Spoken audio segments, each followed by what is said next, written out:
They held her down in the Nevada dust while the razor scraped her scalp raw, not for justice, but for spite. Hannah Mercer's crime? Being a widow, the Crowell family wanted to erase. By sundown, she'd be cast into the desert with nothing but shame and a carpet bag. But what those cruel hands couldn't know was that one man would ride through that darkness and speak 5 words that would change everything. You're coming with me.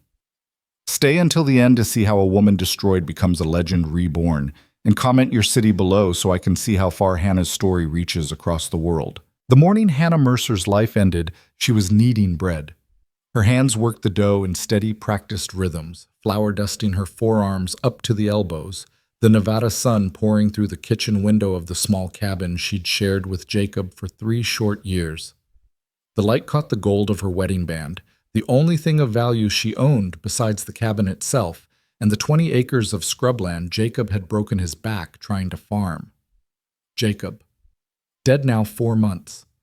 Thrown from a horse on the Crowell Ranch where he'd worked as a hand, his neck broken before he hit the ground.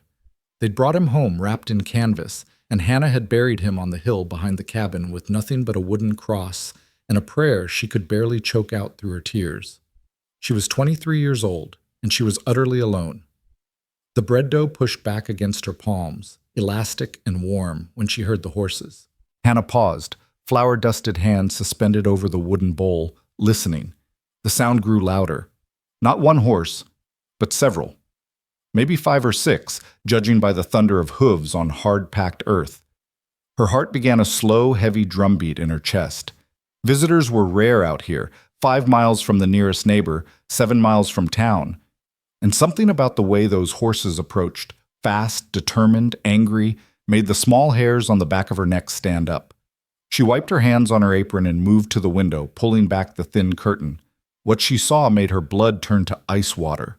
6 riders were coming up the dusty track toward her cabin, and she recognized every one of them. Samuel Crowell led the pack, his massive frame unmistakable even at a distance, his black beard wild and his hat pulled low. Behind him rode his brothers, Thomas, lean and mean as a coyote, Benjamin, thick-shouldered and dull-eyed, and Martin, the youngest at barely 20, who'd always looked at Hannah in a way that made her skin crawl. With them came Samuel's wife, Ruth, a hard-faced woman with eyes like flint, and Jacob's own sister, Mary, who Hannah had once considered a friend.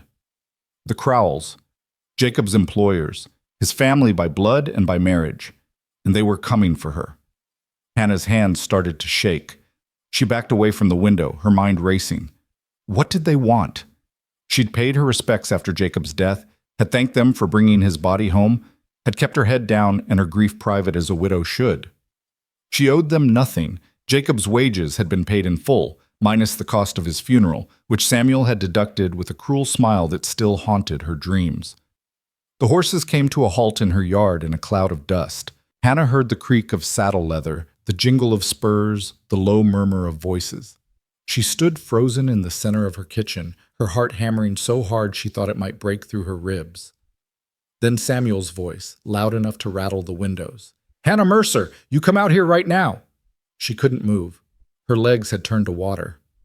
"I know you're in there, woman," Samuel again, angrier now. "Don't make me come in after you." Hannah forced herself to walk to the door on trembling legs. Her hand hovered over the latch. Whatever this was, hiding wouldn't make it better. She'd learned that much in life. Trouble postponed was just trouble multiplied. She opened the door. The 6 of them stood in a rough semicircle in her yard, still mounted, their shadows stretching long in the morning sun. Samuel sat his big roan gelding like a king on a throne, his face flushed red with rage, or whiskey, or both. Ruth sat beside him, ramrod straight, her mouth pressed into a thin line of righteousness. The brothers flanked them, hands resting casual-like on their gun belts. And Mary, poor Mary, who'd cried on Hannah's shoulder when her first baby was stillborn, wouldn't meet Hannah's eyes. "Mrs. Crowell," Hannah said, keeping her voice steady despite the fear crawling up her spine. "Mr. Crowell, what brings you out here?" Samuel swung down from his horse with a grunt, his boots hitting the ground hard. He was a big man, 6'4" and broad as a barn door, with hands like ham hocks and a temper that had sent more than one ranch hand limping into town. He walked toward Hannah with slow, deliberate steps, his spurs chiming with each stride. "You know damn well what brings us out here," he said, his voice low and dangerous. Hannah's mouth went dry. I don't understand." "Don't you?" Ruth spoke now, dismounting with the help of Thomas. She walked forward to stand beside her husband, and together they looked like judges at a hanging. "Don't you play innocent with us, girl. We know what you are." The words hit Hannah like a slap. "What I am. I'm a widow. I'm your brother's widow, Mrs. Crowell. I'm mourning." "You're a whore," Ruth said flatly. The word hung in the air like a thunderclap. Hannah actually stumbled backward, as if the syllables had physical weight. "What? No, I never—" "Liar!" Samuel roared, and suddenly he was on her, his massive hand shooting out to grab her by the upper arm. His fingers dug in hard enough to bruise, hard enough to make her gasp in pain. "We know about you and that peddler." "What peddler?" Hannah's voice came out as a broken whisper. There was no peddler. The one who came through 3 weeks back." Thomas had dismounted now, was walking toward them with his thumbs hooked in his belt. "Martin saw you talking to him, saw you laugh at something he said, saw him touch your hand." Hannah's mind spun backward, frantically searching. 3 weeks ago. A peddler had come by, yes, an old man with a wagon full of dry goods and tin pots. He'd asked if she needed anything, and she'd said no, she had no money. He'd told her a joke, something silly about a chicken and a preacher, and she'd laughed because it had been so long since anyone had tried to make her smile. And when he'd left, he'd tipped his hat and taken her hand for just a moment, had said, "Keep your chin up, young missus. Better days are coming." That was it. That was all. "He was just being kind," Hannah said desperately, trying to pull her arm free from Samuel's grip. "He was an old man. He was just— You let him touch you." Martin had dismounted too, was circling around behind her. "I saw it. Saw you smile at him like a saloon girl. That's not— I didn't—" Hannah's voice was rising, panic flooding through her veins. "I never betrayed Jacob. I loved my husband." "You loved his land," Ruth said coldly. "That's what you loved. You married him for these 20 acres, and the minute he was cold in the ground, you started whoring around to find your next meal ticket." "That's not true," Hannah was shouting now, tears streaming down her face. "I loved Jacob. I loved him. Liar!" Samuel yanked her forward so hard she almost fell. "You made a fool of my brother, made a fool of this family, and now you're going to pay for it." "Pay for what?" Hannah screamed. "I didn't do anything. I didn't—" Benjamin had dismounted, was pulling something from his saddlebag. Hannah's blood turned to ice when she saw what it was. A straight razor. "No," she whispered. "No, please." "Hold her," Samuel commanded. It happened so fast. Thomas and Benjamin grabbed her arms, yanked them behind her back with brutal efficiency. She tried to fight, tried to scream, but Martin clamped a hand over her mouth, his palm smelling of tobacco and sweat. They dragged her forward, forced her down to her knees in the dirt of her own yard. She thrashed, tried to bite the hand covering her mouth, but Martin just pressed harder, cutting off her air. "A decent woman doesn't need hair," Ruth said, walking forward with the razor gleaming in her hand. "A decent woman keeps herself modest and pure. But you're no decent woman, Hannah Mercer. You're a disgrace to my brother's memory, and everyone in this valley is going to know it." Hannah tried to scream again, but no sound came out. Ruth handed the razor to Samuel, and he opened it with a soft snick that seemed impossibly loud in the sudden stillness. "Please," Hannah managed to choke out when Martin's hand shifted. "Please don't. I didn't do anything. Please." "Shut her up," Samuel said. Martin's hand clamped down again, and then Samuel's fingers were in her hair, yanking her head back so hard she saw stars. She felt the cold kiss of the blade against her scalp, heard the terrible scraping sound as it bit into her skin. And then he started cutting. Hannah had beautiful hair. Everyone had always said so. Thick and dark and glossy, falling to the middle of her back in waves that caught the light like water. Jacob had loved to run his fingers through it at night, had buried his face in it and breathed deep, had told her she smelled like summer rain and honeysuckle. Now it fell in chunks into the dirt. Samuel worked with methodical cruelty, the razor scraping across her scalp in long, brutal strokes.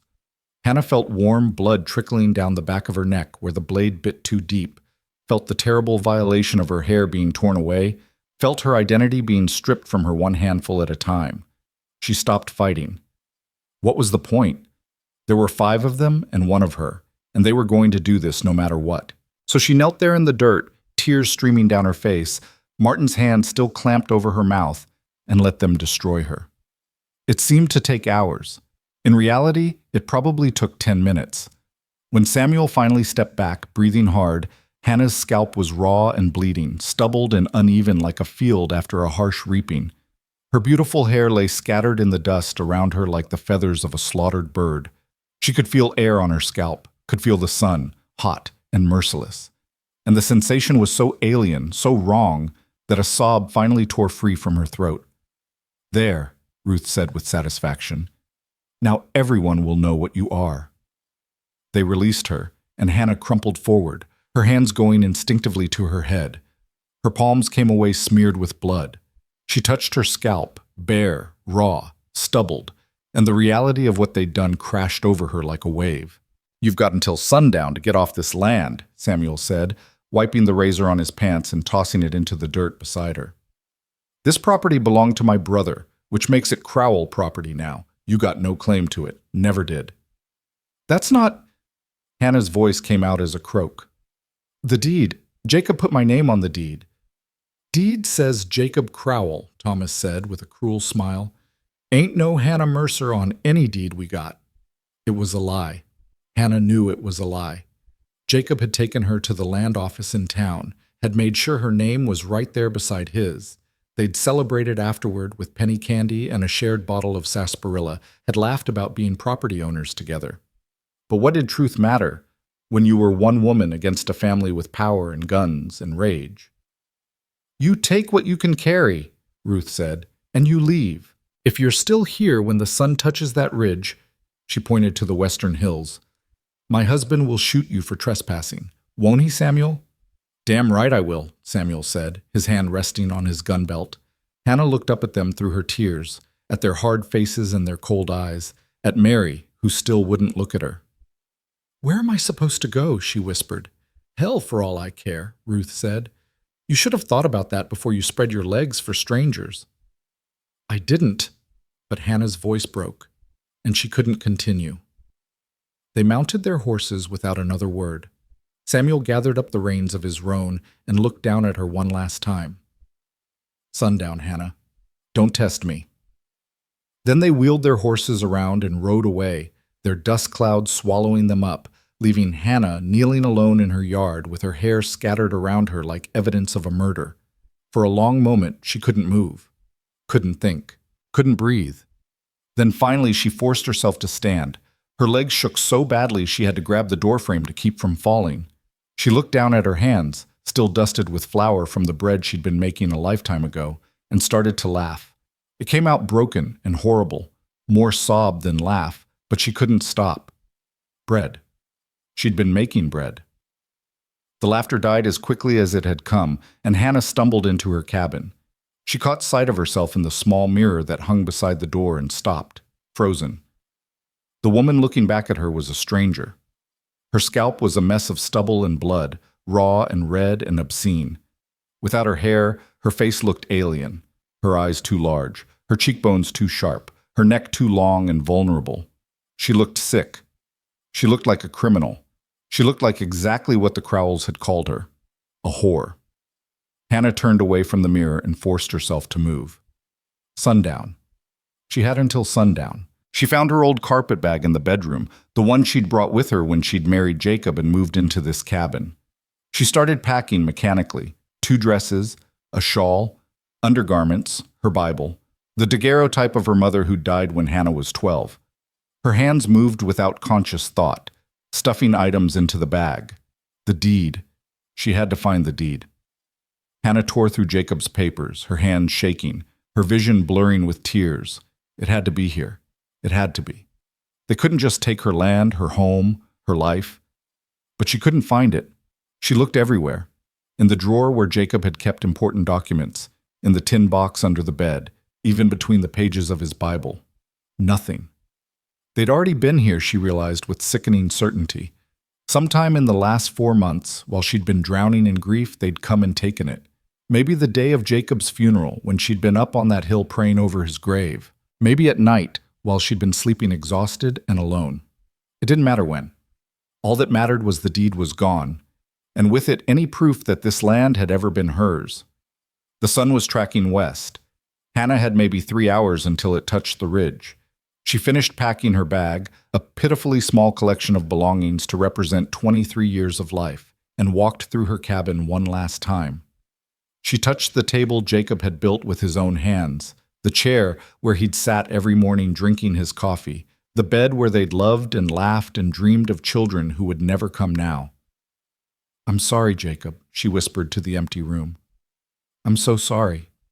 Then she picked up her carpet bag, pulled her shawl over her raw scalp, and walked out of her home for the last time.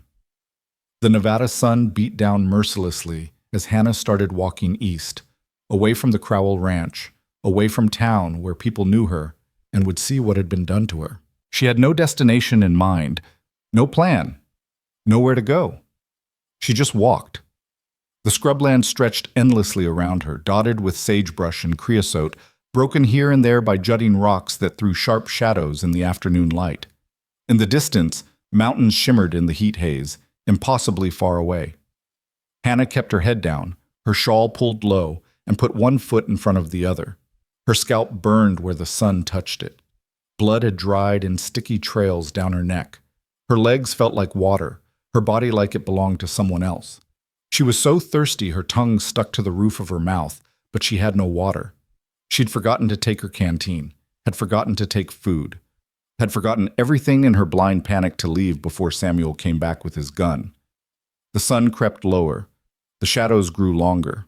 Hannah stumbled over a rock and went down hard on her hands and knees, her carpet bag spilling open, her few possessions scattering in the dirt. She stared at them, her mother's picture face down in the sand, her spare dress already dusty, and felt something break inside her chest. "Get up," she told herself. Her voice sounded strange, hollow. "Get up, Hannah. Get up." But why? What was the point? She'd lost everything, her husband, her home, her dignity, her hair, God, her hair, the one thing that had made her feel beautiful, the one thing Jacob had loved to touch. It was gone, hacked away by cruel hands while she'd been held down like an animal. And for what? For talking to a peddler? For laughing at a joke? For being alive when Jacob was dead? Hannah started to gather her things with shaking hands. She picked up her mother's picture and brushed the sand away, tears dripping onto the glass. She folded her dress and packed everything back into the carpet bag.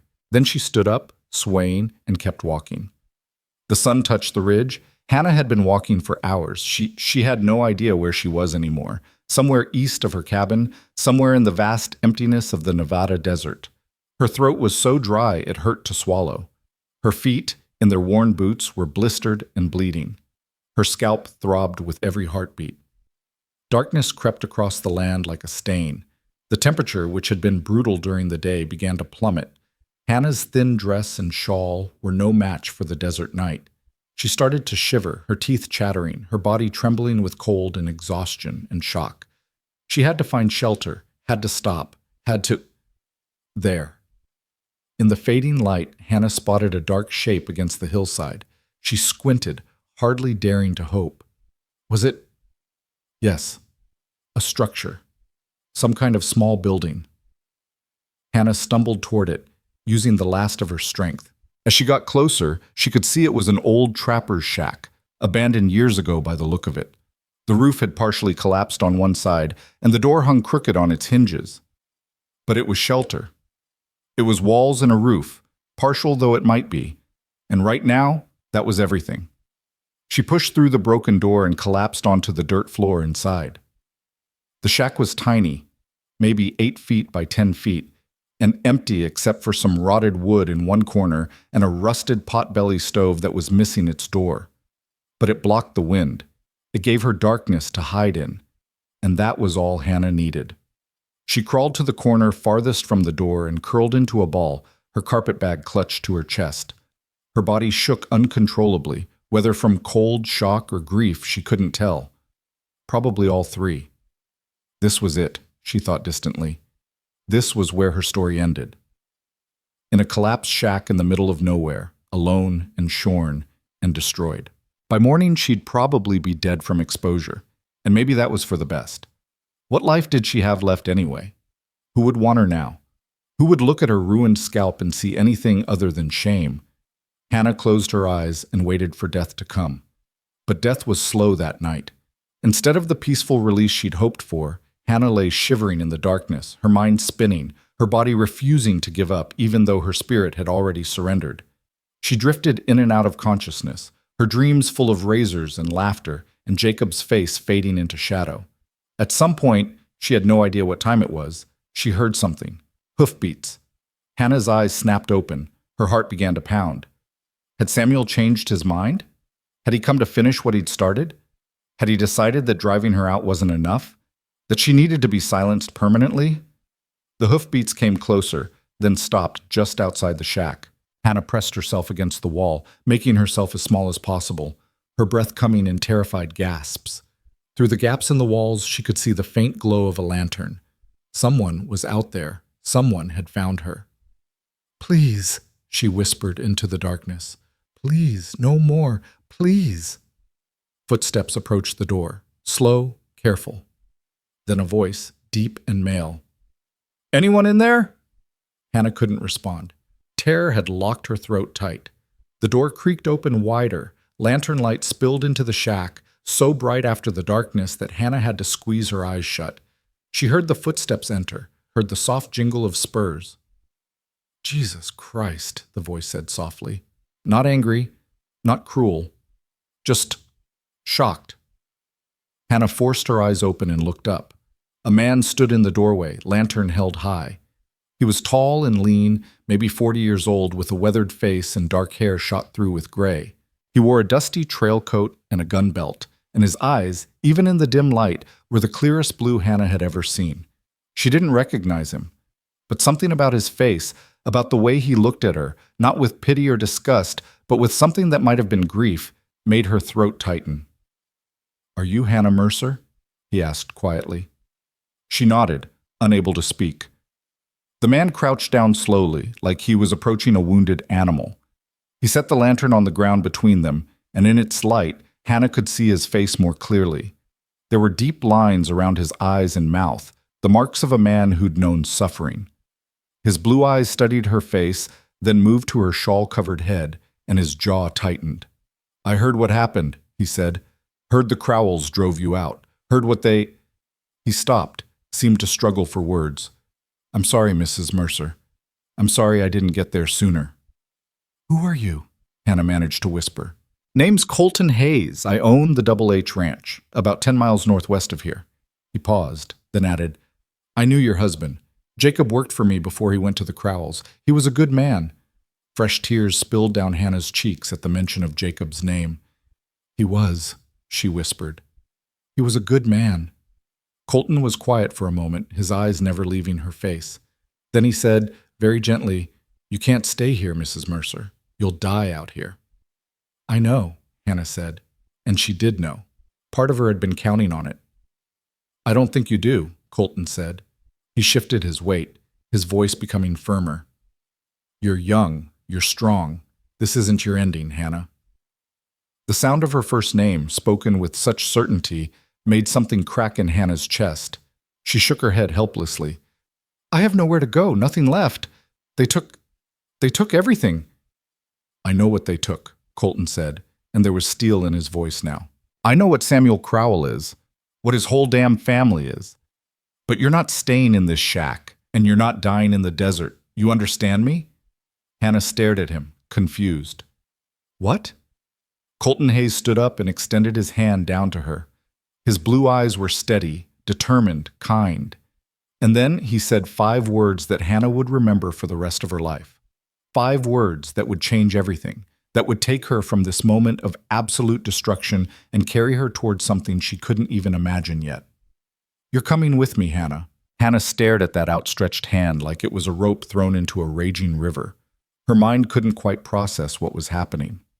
This stranger, This man who claimed to have known Jacob was standing in a collapsed shack in the middle of the Nevada desert at what had to be past midnight, offering to take her. Where? To what? And why? I don't understand, she whispered, her voice raw and broken. Why would you? You don't even know me. I know enough, Colton said simply. His hand remained extended, steady and sure. I know you're Jacob Mercer's widow. I know the Crowells did something unspeakable to you today, and I know you're not the kind of woman who deserves to die alone in an abandoned shack. He paused, his blue eyes holding hers. That's enough for me to know. Hannah's throat tightened. She wanted to take his hand, God, how she wanted to, but shame held her back. You don't know what they said about me, what they accused me of. If you take me to your ranch, people will talk. They'll say, let them talk, Colton interrupted, his voice firm. I've heard the rumors already, Mrs. Mercer. Heard them in town this afternoon when I went to get supplies. Every person in that general store was whispering about how Hannah Mercer got what she deserved for stepping out on her husband. His jaw tightened. And I heard how not one of those people saw you do a damn thing wrong. Just saw Martin Crowell running his mouth about a peddler who tipped his hat to a grieving widow. That's all they got. That's all there is. The way he said it, with such absolute certainty, made Hannah's chest ache. But you can't know that. You can't know I didn't. Yes, I can. Colton crouched down again, bringing himself to her eye level. You want to know how I know? Because I buried my own wife 6 years ago, Mrs. Mercer, and in those first months after, when the grief was so heavy I could barely breathe, people were kind to me. Men tipped their hats. Women brought me food, and not once, not one single time, did anyone accuse me of stepping out or moving on too fast or disrespecting my Sarah's memory. His voice grew harder. But you? You're a woman alone, so the rules are different. The Crowells needed an excuse to take your land, so they made one up. And this whole valley let them do it because it's easier to believe a lie about a woman than to stand up to men like Samuel Crowell. Hannah felt tears streaming down her face again. Everything he was saying was true. She knew it was true. But hearing someone else say it, hearing someone else see the injustice of what had been done to her, cracked something open inside her chest that she'd been trying desperately to keep closed. I can't pay you, she said desperately. I have nothing, no money, no... Did I ask you for money? Colton's voice was gentle now. I'm not offering you employment, Mrs. Mercer. I'm offering you sanctuary. There's a difference. Sanctuary. The word hung in the air between them like a promise, like a prayer. Hannah looked at his hand again, work roughened, steady, patient, and something in her made a choice. Maybe it was survival instinct. Maybe it was the tiny spark of hope that refused to die no matter how hard she tried to extinguish it. Maybe it was just that she was so tired of being alone. She reached up and took his hand. Colton's fingers closed around hers, warm and strong and real, and he pulled her gently to her feet. Hannah swayed, her legs weak from cold and exhaustion, and Colton steadied her with a hand on her elbow. Easy, he said. When's the last time you ate? Hannah had to think about it. Yesterday morning? The day before? Time had become strange and fluid since the Crowells had come. I don't remember, she admitted. Colton nodded like he'd expected that answer. He bent down and picked up her carpet bag from where it had fallen, then gestured toward the door. My horse is just outside. Can you ride? Yes, I think so. Good. It's about 2 hours to the ranch. Think you can hold on that long? Hannah nodded, even though she wasn't sure she could hold on for 2 minutes, let alone 2 hours. But Colton seemed to sense her uncertainty because he said, Don't worry, you start to fall. I'll catch you. They stepped out into the night. The cold hit Hannah like a physical blow after the relative shelter of the shack, and she pulled her shawl tighter around her shoulders, trying not to shiver too visibly. The desert stretched away in all directions under a sky so full of stars it looked like someone had spilled diamonds across black velvet. Colton's horse, a big bay gelding with a white blaze, stood ground-tied a few feet away, the reins trailing in the dust. The animal raised its head and nickered softly as they approached, and Colton ran a hand down its neck. This is Copper, he said. Best horse I ever owned. He'll get us home safe. Colton secured Hannah's carpet bag to his saddle, then turned to help her mount. But when his hands went to her waist to lift her up, Hannah flinched violently, her whole body going rigid. The memory of being grabbed, held down, violated. It was too fresh, too raw. Colton stepped back immediately, his hands raised. "I'm sorry," he said quietly. "I should have asked first. I'm going to help you into the saddle now, Mrs. Mercer, just to lift you up, that's all. Is that all right?" The fact that he asked, that he waited for her permission, made Hannah's eyes sting with fresh tears. She nodded, not trusting her voice.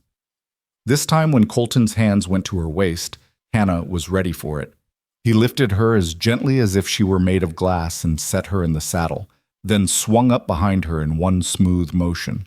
His arms came around her to take the reins, and Hannah found herself enclosed in a circle of warmth and strength. "Lean back if you need to," Colton said, his voice close to her ear. "I won't let you fall." Then he clucked to Copper, and the horse started walking north through the darkness. For a long time, neither of them spoke. Hannah focused on staying upright, on not collapsing against this stranger who was being kinder to her than anyone had been in months. But exhaustion was a weight pressing down on her shoulders, and the steady rhythm of the horse's gait was hypnotic. Despite her best efforts, she felt herself listing to one side. Colton's arm tightened around her waist, holding her steady. "Go ahead and rest," he said. "We've got a ways to go yet." "I don't want to be a burden," Hannah mumbled, fighting to keep her eyes open. "You're not." There was something in his voice, a sadness, maybe, or a memory. "My Sarah was about your size. Small thing she was. Used to fall asleep on horseback all the time when we'd ride out to check the herds." He paused. "You remind me of her a little. Not the way you look, but the way you're trying so hard to be strong when you've got every right to fall apart." Hannah's eyes filled with tears again. God, she was so tired of crying. "How did she die? Your wife?" "Fever," Colton said quietly. "Came on sudden. She was fine one day, gone 3 days later. Fastest, cruelest thing I ever saw." His voice roughened. "I'd have traded places with her in a heartbeat if I could have." "I'm sorry," Hannah whispered. "So am I, Mrs. Mercer. So am I." They rode on through the darkness. Above them, the stars wheeled slowly across the sky. A coyote yipped somewhere in the distance, and Copper's ears swiveled toward the sound, but he didn't break stride. Hannah felt the warmth from Colton's body seeping into her back, felt the steady rise and fall of his breathing, and despite everything, despite the horror of the day, despite her grief and shame and fear, she felt safe. When was the last time she'd felt safe? "Why are you doing this?" she asked after a while, her voice barely audible over the sound of hoofbeats. "Really? Why would you put yourself between the Crowells and me? They're powerful. They have money, land, men who'll do whatever they say. You're risking—" "Mrs. Mercer," Colton interrupted, "the Double H is the biggest ranch in 3 counties. I've got 50 hands, 10,000 head of cattle, and enough lawyers in Sacramento to tie the Crowells up in court for the next decade if they try anything stupid." His voice hardened. "I'm not scared of Samuel Crowell. Never have been. Never will be. And I'll be damned if I let him destroy a good woman just because he can." Hannah absorbed this. She'd known Colton Hayes by reputation. Everyone in the valley did. The Double H was legendary, a ranch so successful it supplied beef to half of California. But she'd never met the man himself, had only heard stories. Some said he was fair but hard. Others said he was a recluse who'd never gotten over his wife's death, but no one had ever said he was cruel. "The Crowells won't like it," Hannah said. "You taking me in." "Don't much care what the Crowells like." Colton's tone was flat, final. "They crossed a line today, Mrs. Mercer. What they did to you." He stopped, and Hannah felt his whole body tense with anger. "That's not punishment. That's torture. That's cruelty for its own sake. And I won't stand by and watch it." They fell silent again. Hannah's eyes were growing heavier by the second. The combination of exhaustion, cold, shock, and now warmth was overwhelming. She tried to fight it, tried to stay alert, but her body had other ideas. "Sleep," Colton said, as if reading her mind. "I'll wake you when we get there." Hannah wanted to protest, but she couldn't. Her eyes slid shut, and darkness pulled her down into its embrace. She woke once during the ride, startled by a dream she couldn't remember. For a confused moment, she didn't know where she was, but then she felt Colton's arm around her waist, felt the steady movement of the horse beneath her, and remembered. She was being rescued. She was being saved. "Almost there," Colton said quietly. "See those lights ahead?" Hannah forced her eyes open and looked. In the distance, she could see the warm glow of lanterns, the dark shapes of buildings against the starlit sky. The Double H Ranch. As they got closer, Hannah could make out more details. The ranch was enormous, far bigger than she'd imagined. There was a large two-story house with a wide porch, several barns, corrals, bunkhouses, outbuildings. Even at this hour, there were men moving around, night hands checking on horses, someone carrying water, another banking a fire.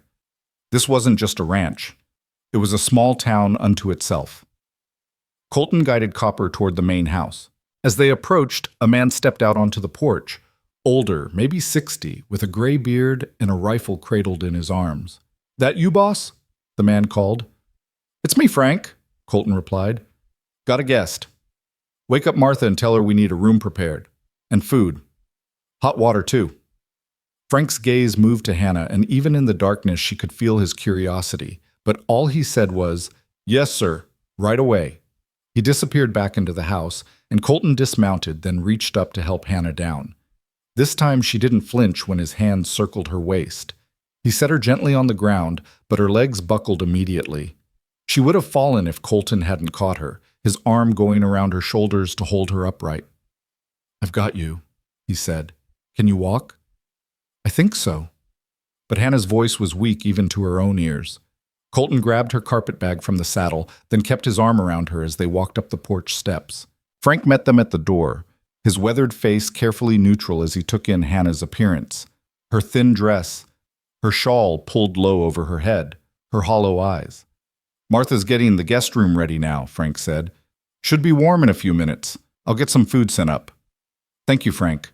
Colton guided Hannah inside, and she had a brief impression of warmth and wood and the smell of coffee before he was leading her up a staircase. Her legs felt like they might give out at any moment, but Colton kept his arm firmly around her, taking most of her weight. At the top of the stairs, a door stood open. Colton guided Hannah through it into a bedroom that made her want to weep. It was simple but beautiful, a large bed with a thick quilt, a dresser, a washstand, a window with real curtains. A fire burned in the small fireplace, already warming the room, and on the bed lay a clean nightgown, a robe, and a thick towel. A woman stood by the bed, small and round with gray hair pinned up and kind eyes that immediately moved to Hannah with concern. This must be Martha. "Oh, you poor dear," Martha said softly, coming forward. Her gaze moved to Hannah's shawl-covered head, and her mouth tightened. "Mr. Hayes told me. I'm so sorry, child. I'm so very sorry." Hannah couldn't speak. Her throat had closed up completely. "Martha's going to help you get cleaned up and into bed," Colton said gently. "I'll have Frank bring up some food. You need to eat, Mrs. Mercer, and then you need to sleep." He paused. "You're safe here. I promise you that. No one's going to hurt you anymore." Then he set her carpetbag down by the door and left, closing it softly behind him. Hannah stood in the middle of the room, swaying slightly, while Martha bustled around preparing the wash basin with hot water from a pitcher. "Come here, dear," Martha said, her voice infinitely gentle. "Let's get you out of those dusty clothes." Hannah moved forward mechanically, her body functioning on pure instinct now. Martha helped her out of her dress and undergarments with practiced efficiency, chattering softly the whole time about nothing in particular. The weather, the ranch, how Mr. Hayes had the biggest heart of any man she'd ever known. Hannah suspected Martha was talking to fill the silence, to make this less awkward, and she was grateful for it. "Now then," Martha said, wringing out a cloth in the warm water. "Let me clean those scrapes on your neck. Then we'll see about your—" She stopped, clearly uncertain how to refer to Hannah's shorn scalp. "It's all right," Hannah whispered. "You can look." With trembling hands, Hannah reached up and pulled off her shawl. Martha's breath caught. For a moment she just stood there, staring at Hannah's ravaged scalp, the raw bleeding patches where the razor had cut too deep, the uneven stubble, the crusted blood. Then her eyes filled with tears, and she said very quietly, "Those monsters, those absolute monsters." Something about the anger in Martha's voice, the righteous fury on Hannah's behalf, made the dam break. Hannah started to cry, great heaving sobs that shook her whole body. Martha immediately pulled her into her arms, heedless of the dirt and blood, and held her while she fell apart. "That's it, child," Martha murmured, rocking Hannah gently. "You cry it out. You cry as long as you need to. You're safe now. You're safe." Hannah cried until she had nothing left. Then Martha gently cleaned her scalp with warm water and a soft cloth, her touch so careful it made Hannah want to weep all over again. She helped Hannah into the nightgown and robe, then guided her to sit on the bed just as Frank knocked softly and entered with a tray. On it was a bowl of beef stew, fresh bread with butter, and hot tea. The smell made Hannah's stomach clench with sudden, desperate hunger.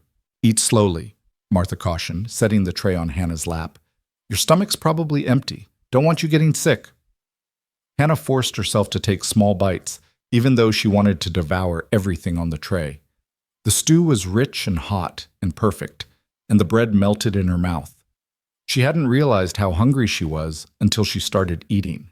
She finished everything on the tray, then drank the tea in grateful gulps. When she was done, Martha took the tray away and pulled back the covers. "In you go, dear. You need rest more than anything now." Hannah climbed into the bed, and the sheets were so clean and soft she almost started crying again. Martha tucked the quilts around her like she was a child, then went to bank the fire. "Martha?" Hannah's voice was barely a whisper. "Yes, dear?" "Why is he doing this? Really?" Martha was quiet for a moment, her back to Hannah as she worked with the fire. Then she said, "Mr. Hayes is a good man, dear. The best man I know. When his Sarah died, something broke inside him. He loved that woman more than life itself." She turned around, her face soft in the firelight. "But Sarah wouldn't want him to stop living, wouldn't want him to stop caring. So when he sees someone suffering, someone who needs help, he helps. Simple as that. The Crowells don't scare him, never have." Martha came to the bedside and smoothed Hannah's quilt with gentle hands. "You rest now. We'll figure everything else out in the morning. You're under Mr. Hayes's protection now, and that means something in this valley. It means everything, actually." Hannah wanted to ask more questions, but her eyes were already closing. The warmth, the soft bed, the fullness in her stomach, it was all too much. She felt Martha's hand brush across her forehead in a motherly gesture, heard the woman's footsteps move toward the door, heard it close softly. And then she slept. Hannah woke to sunlight streaming through the curtains and the sound of birds singing outside the window. For a confused, blissful moment, she thought she was back in her cabin with Jacob, that the last terrible day had been nothing but a nightmare. Then she touched her head and felt stubble instead of hair, and reality came crashing back. She sat up slowly, her body aching in 1,000 places. The room looked different in daylight, still simple and clean, but she could see more details now. The furniture was good quality but well used. The quilt on her bed was hand-stitched, and on the dresser someone had left a pitcher of fresh water, a basin, and a small mirror turned face down. Hannah's gaze lingered on that mirror. Part of her wanted to look, to see what she really looked like in full daylight, but a bigger part of her wasn't ready. Wasn't sure she'd ever be ready. A soft knock at the door made her jump. "Mrs. Mercer?" Martha's voice. "Are you awake, dear?" "Yes," Hannah called, her voice rough from sleep and crying. Martha entered carrying another tray, this time with eggs, bacon, biscuits, and more hot tea.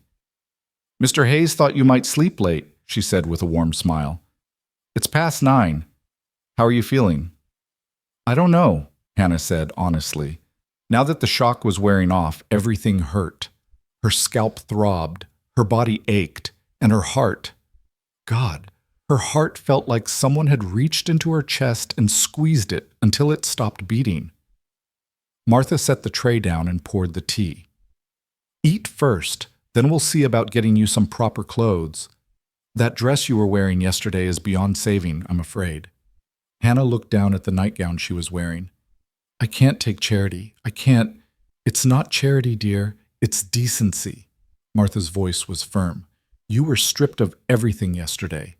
We're just helping you get back on your feet. That's what neighbors do. But Hannah wasn't sure the Crowells had left her with any neighbors. Everyone in the valley knew them, feared them, or owed them money. Who would stand up to them on behalf of a woman they'd branded a whore? As if reading her thoughts, Martha said gently, You're worried about what people will think, about the rumors. Hannah nodded, not trusting her voice. Well, here's what I think about that. Martha sat down on the edge of the bed, her face serious. I've lived in this valley for 30 years, Mrs. Mercer. I've seen the Crowells drive off good people, ruin reputations, take land that wasn't theirs. I've watched them get away with it time and again because folks are too scared to stand up to them. Her voice hardened. But Mr. Hayes isn't scared, and neither am I. So you let people talk. Let them whisper. The truth has a way of coming out eventually. Hannah wanted to believe her. God, how she wanted to believe her. She ate the breakfast slowly, and with each bite, she felt a little bit of strength returning. When she was finished, Martha helped her wash and brought her a simple but clean dress, brown calico with white trim, well made and only slightly worn. It fit reasonably well, though it was a bit loose in the waist. This was Sarah's, Martha said quietly when Hannah looked at her with questioning eyes. Mr. Hayes has kept her things all these years. Can't bear to get rid of them, but can't bear to look at them either. I think Sarah would be glad to know they're helping someone. Hannah's throat tightened. Are you sure he won't mind? I'm sure. Martha helped her button the dress. Now, about your head. I don't want to see it, Hannah said quickly. The mirror. I can't. Martha's face softened with understanding. You don't have to look until you're ready, dear, but we should clean it again. Make sure infection doesn't set in. She paused. Would you let me do that? Hannah nodded, and Martha spent the next several minutes carefully cleaning her scalp again, applying some kind of salve that stung at first but then soothed. When she was done, she helped Hannah wrap her head in a clean scarf, not pulled low like the shawl had been, but tied neatly like a headscarf any ranch wife might wear. There, Martha said with satisfaction. You look like yourself again. Hannah wasn't sure she'd ever look like herself again, but she appreciated the lie. A knock at the door interrupted them. Mrs. Mercer? Colton's voice. May I come in? Hannah's heart jumped. She glanced at Martha, who nodded encouragingly. Yes, Hannah called. Colton entered, and in the daylight Hannah got her first good look at her rescuer. He was tall, well over 6 feet, with broad shoulders and the lean, rangy build of a man who spent his days in the saddle. His face was weathered by sun and wind, lined around the eyes and mouth, and his dark hair was starting to gray at the temples. But his blue eyes were clear and direct, and there was something in his face, a fundamental decency, that made Hannah want to trust him. How are you feeling, Mrs. Mercer? He asked, stopping just inside the door. Better. Thank you for everything. For... Hannah's voice broke. I don't know how to thank you. Don't need thanks. Colton's voice was gruff. But I do need to talk to you about the Crowells, about what happens next. Hannah's stomach dropped. What do you mean? Colton pulled over a chair and sat down, his hat in his hands. I went into town early this morning, talked to Sheriff Morrison, told him what happened to you. He said he'd look into it, but... He stopped, his jaw tightening. He won't do a damn thing. The Crowells own him, and we both know it. Then what? Then we go over his head, Colton said flatly. I've already sent a telegram to my lawyer in Sacramento. We're going to fight this legally. Get your land back, get restitution for what they did to you. Hannah shook her head helplessly. The deed is gone. They took it. I have no proof. You filed that deed at the county land office. There's a record of it there. We can get a copy. Colton leaned forward, his blue eyes intense. They may have taken the paper, Mrs. Mercer, but they can't erase the record. That land is legally yours, and we're going to prove it. Hope flickered in Hannah's chest, small and fragile, but there. You really think we can? I know we can. It'll take time, it'll be expensive, and it won't be easy. He paused. But you deserve justice, Mrs. Mercer, and I'm going to help you get it. But why? The question burst out of Hannah before she could stop it. Why are you doing all this for me? You don't owe me anything. You barely knew Jacob. I'm nothing to you, so why? Colton was quiet for a long moment, his gaze distant. Then he said, "When Sarah died, I wanted to die too. For months after, I couldn't see the point of going on. Every morning I'd wake up and remember she was gone, and it felt like drowning." His voice grew rough. "But my foreman, Frank, you met him last night. He wouldn't let me give up. He kept showing up at my door, kept dragging me out of bed, kept forcing me to live even when I didn't want to. And eventually, slowly, I started to remember that life is worth living, even when it's hard, even when it hurts." He looked at Hannah directly now, and the grief in his eyes made her breath catch. "You were about to give up last night. I could see it in your face. You decided that Shaq was where your story ended." He shook his head. "But I'm not Frank. I couldn't walk away and let that happen. So I'm doing for you what he did for me. I'm giving you a reason to keep going until you can find your own reasons again." Hannah felt tears streaming down her face. "I don't know if I can." "You can," Colton said firmly. "You're stronger than you think, Mrs. Mercer. Anyone who survives what you survived yesterday is strong enough to survive anything." Before Hannah could respond, the sound of horses in the yard made all three of them turn toward the window. Colton stood quickly and moved to look out, and Hannah saw his whole body go rigid. "God damn it," he said softly. "What?" Hannah's voice came out high and frightened. "What is it?" Martha had moved to the window too, and her face went pale. "It's the Crowells, all of them." Hannah's blood turned to ice. "No, no, please." "Stay here," Colton commanded, his voice hard as iron. He turned to Martha. "Lock this door behind me. Don't let her out, and don't let anyone in except me or Frank. Understand?" Martha nodded, her face grim. Colton looked at Hannah one last time. "They're not getting near you. I promise you that." Then he was gone, his boots heavy on the stairs. Martha immediately crossed to the door and threw the bolt, then came back to Hannah and took her hands. "It's all right, dear," Martha said, but her voice was shaking. "Mr. Hayes won't let them touch you." Hannah moved to the window on trembling legs. Down in the yard, she could see 6 riders, the same 6 who had come to her cabin yesterday. Samuel sat his horse like a king coming to collect tribute, his brothers flanking him, Ruth beside him with her face hard as stone. And spread out behind Colton's house, Hannah could see ranch hands emerging from the barns and bunkhouses, at least 20 men, all of them armed, all of them moving to stand between the Crowells and their boss. Colton walked down the porch steps alone, moving with the calm confidence of a man who owned everything as far as the eye could see. He stopped at the bottom of the steps and hooked his thumbs in his belt, his stance casual but his eyes cold. "Samuel," he said, his voice carrying clearly in the morning air, "you're on my land uninvited. State your business or leave." Samuel's face flushed red. "You got something that belongs to me, Hayes." "Do I?" Colton's voice was mild, almost bored. "And what might that be?" "Hannah Mercer. She's on my land under false pretenses, and I want her back." "She's not on your land. She never was." Colton's voice hardened. "That deed was filed in her and Jacob's names. I checked this morning, so not only is she not your property, and let me be clear, Samuel, she's not anyone's property, but you've been squatting on land that doesn't belong to you." A murmur ran through the Crowell brothers. Samuel's face went from red to purple. "That's a goddamn lie. That land was my brother's, which makes it mine now." "Your brother had a wife. That makes it hers." Colton's voice cut like a knife. "And even if it didn't, even if that land was yours free and clear, you'd still have no right to do what you did to her yesterday. None." "She's a whore," Ruth spoke up, her voice shrill. "She deserved what she got." "She talked to a peddler," Colton said flatly. "That's what she did. She was kind to an old man. And for that you held her down, and—" He stopped, his jaw working. When he spoke again, his voice was vibrating with barely controlled rage. "You tortured her. That's what you did. You tortured a grieving widow because you wanted her land and you needed an excuse to take it." "We don't need excuses," Samuel roared. "That land is ours by right of blood. Jacob was a Crowell."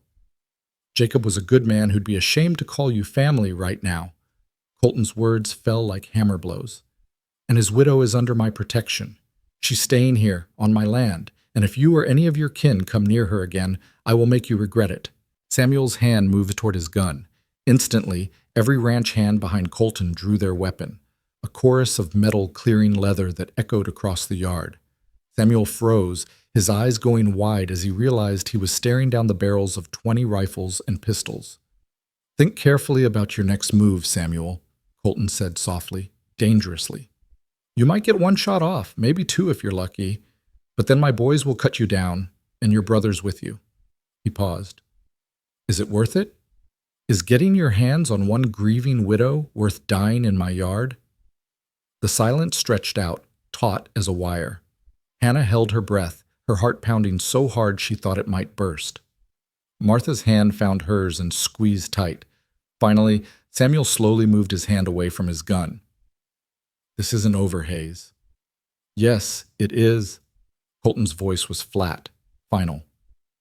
"You come near Hannah Mercer again, you threaten her, you even speak her name in town, and I will bury you." Not with bullets, though I could do that too, but with lawyers and court orders and property seizures. The Double H has resources you can't even imagine, Samuel. I can tie you up in legal battles for the next 20 years. I can make sure every hand in the valley knows what you did and refuses to work for you. I can destroy you without ever drawing my gun. He took a step forward. "So yes, this is over. You're going to leave this ranch right now. You're going to leave Mrs. Mercer alone, and you're going to pray I don't decide to pursue criminal charges for what you did yesterday." Samuel's face was a mask of fury, but underneath it, Hannah could see fear. The Crowells were powerful, but the Double H was more powerful, and Samuel knew it. "Let's go," he growled to his brothers.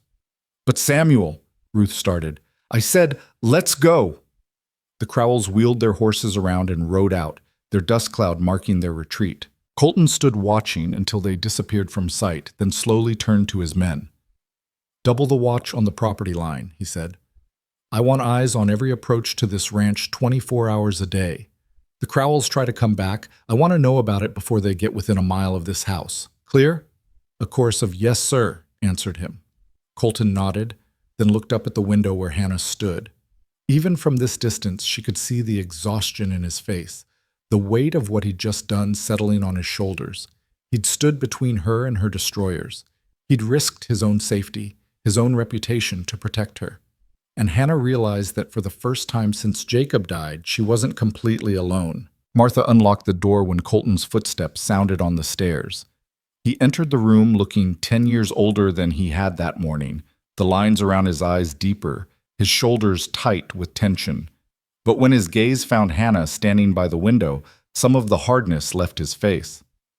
"They're gone," he said simply. Hannah's legs gave out, and she sat down hard on the bed, her whole body shaking with relief and delayed terror.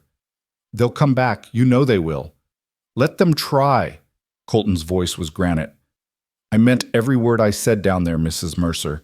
They come near you again, I'll destroy them." "But at what cost?" Hannah's voice broke. "You're making enemies, powerful enemies, all for someone you barely know. What if they hurt your ranch, your men? What if—" "Hannah." The sound of her first name stopped her mid-sentence. Colton crossed the room and crouched down in front of her, his blue eyes holding hers. "Listen to me. The Crowells have been bullying this valley for too long. Someone needed to stand up to them. It might as well be me." He paused. "And you're not someone I barely know. You're a woman who deserves justice. That's all I need to know." Hannah wanted to believe him, but the fear that had lived in her chest since yesterday was a living thing now, coiled and venomous.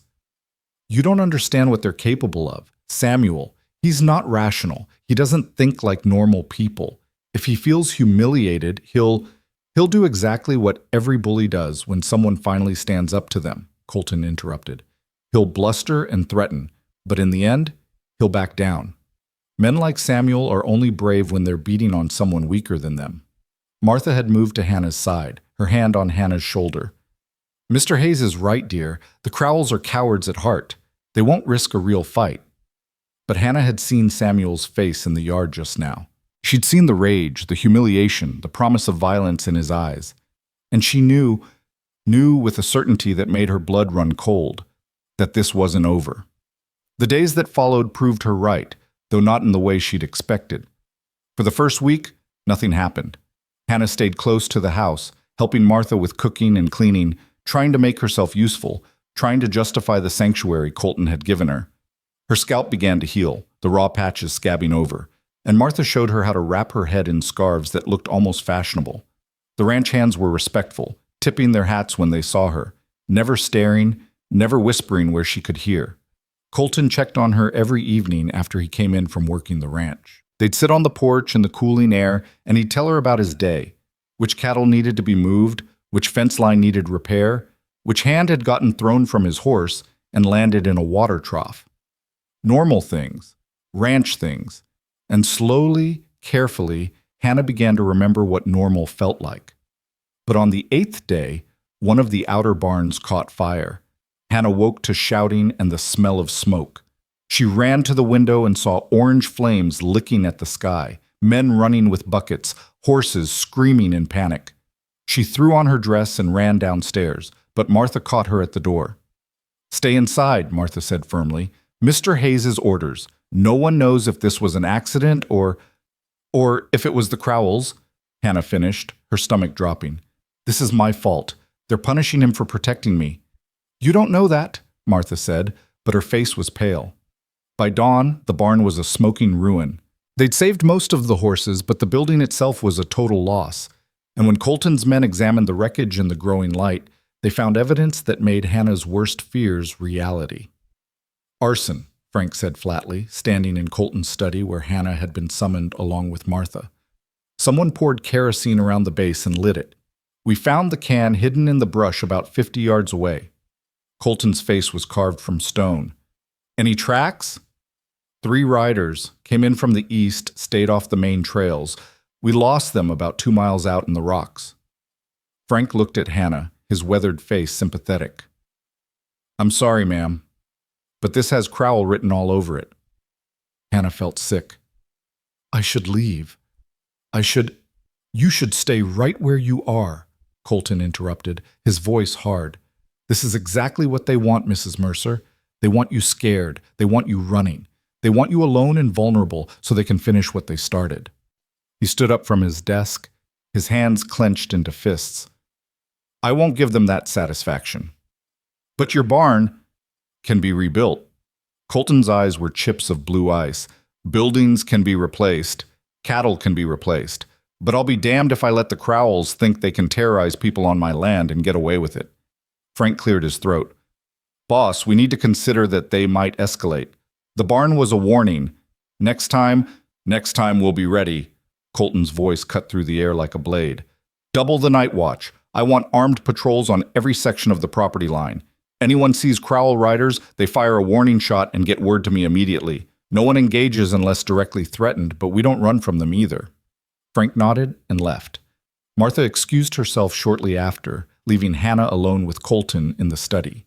The morning sun slanted through the windows, illuminating the smoke-stained exhaustion on Colton's face.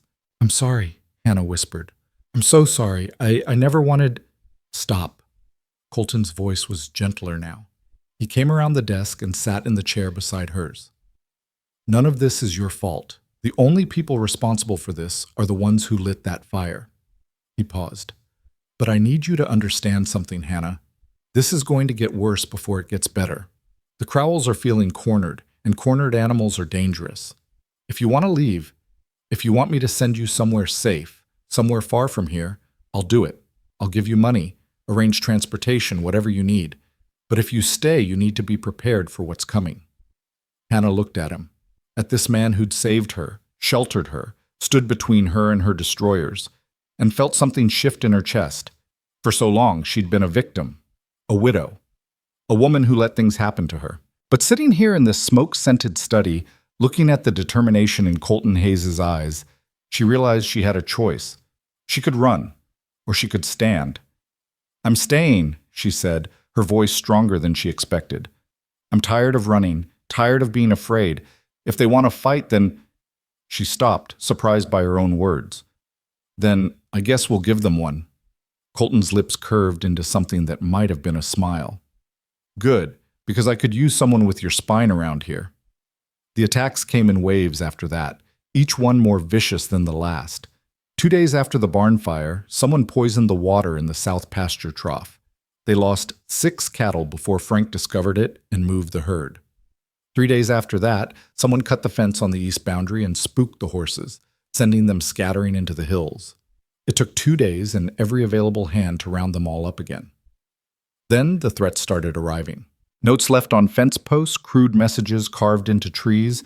Once even a dead coyote hung from the gate with a rope around its neck. The message was clear. This is what happens to people who cross the Crowells. Colton reported every incident to Sheriff Morrison, who took notes and did absolutely nothing. The sheriff was in the Crowells' pocket, had been for years, and everyone knew it. Justice in this valley came from power and money, not law and right. But Colton had power too, and he used it. He hired additional hands, tough men who knew how to handle both cattle and guns. He sent word to every ranch in the valley that anyone who worked with the Crowells would find themselves unwelcome at the Double H. And since the Double H bought more beef, employed more men, and had more influence than any other operation in 3 counties, that threat carried weight. He filed legal papers with his Sacramento lawyers, demanding the return of Hannah's land and restitution for the harassment she'd endured.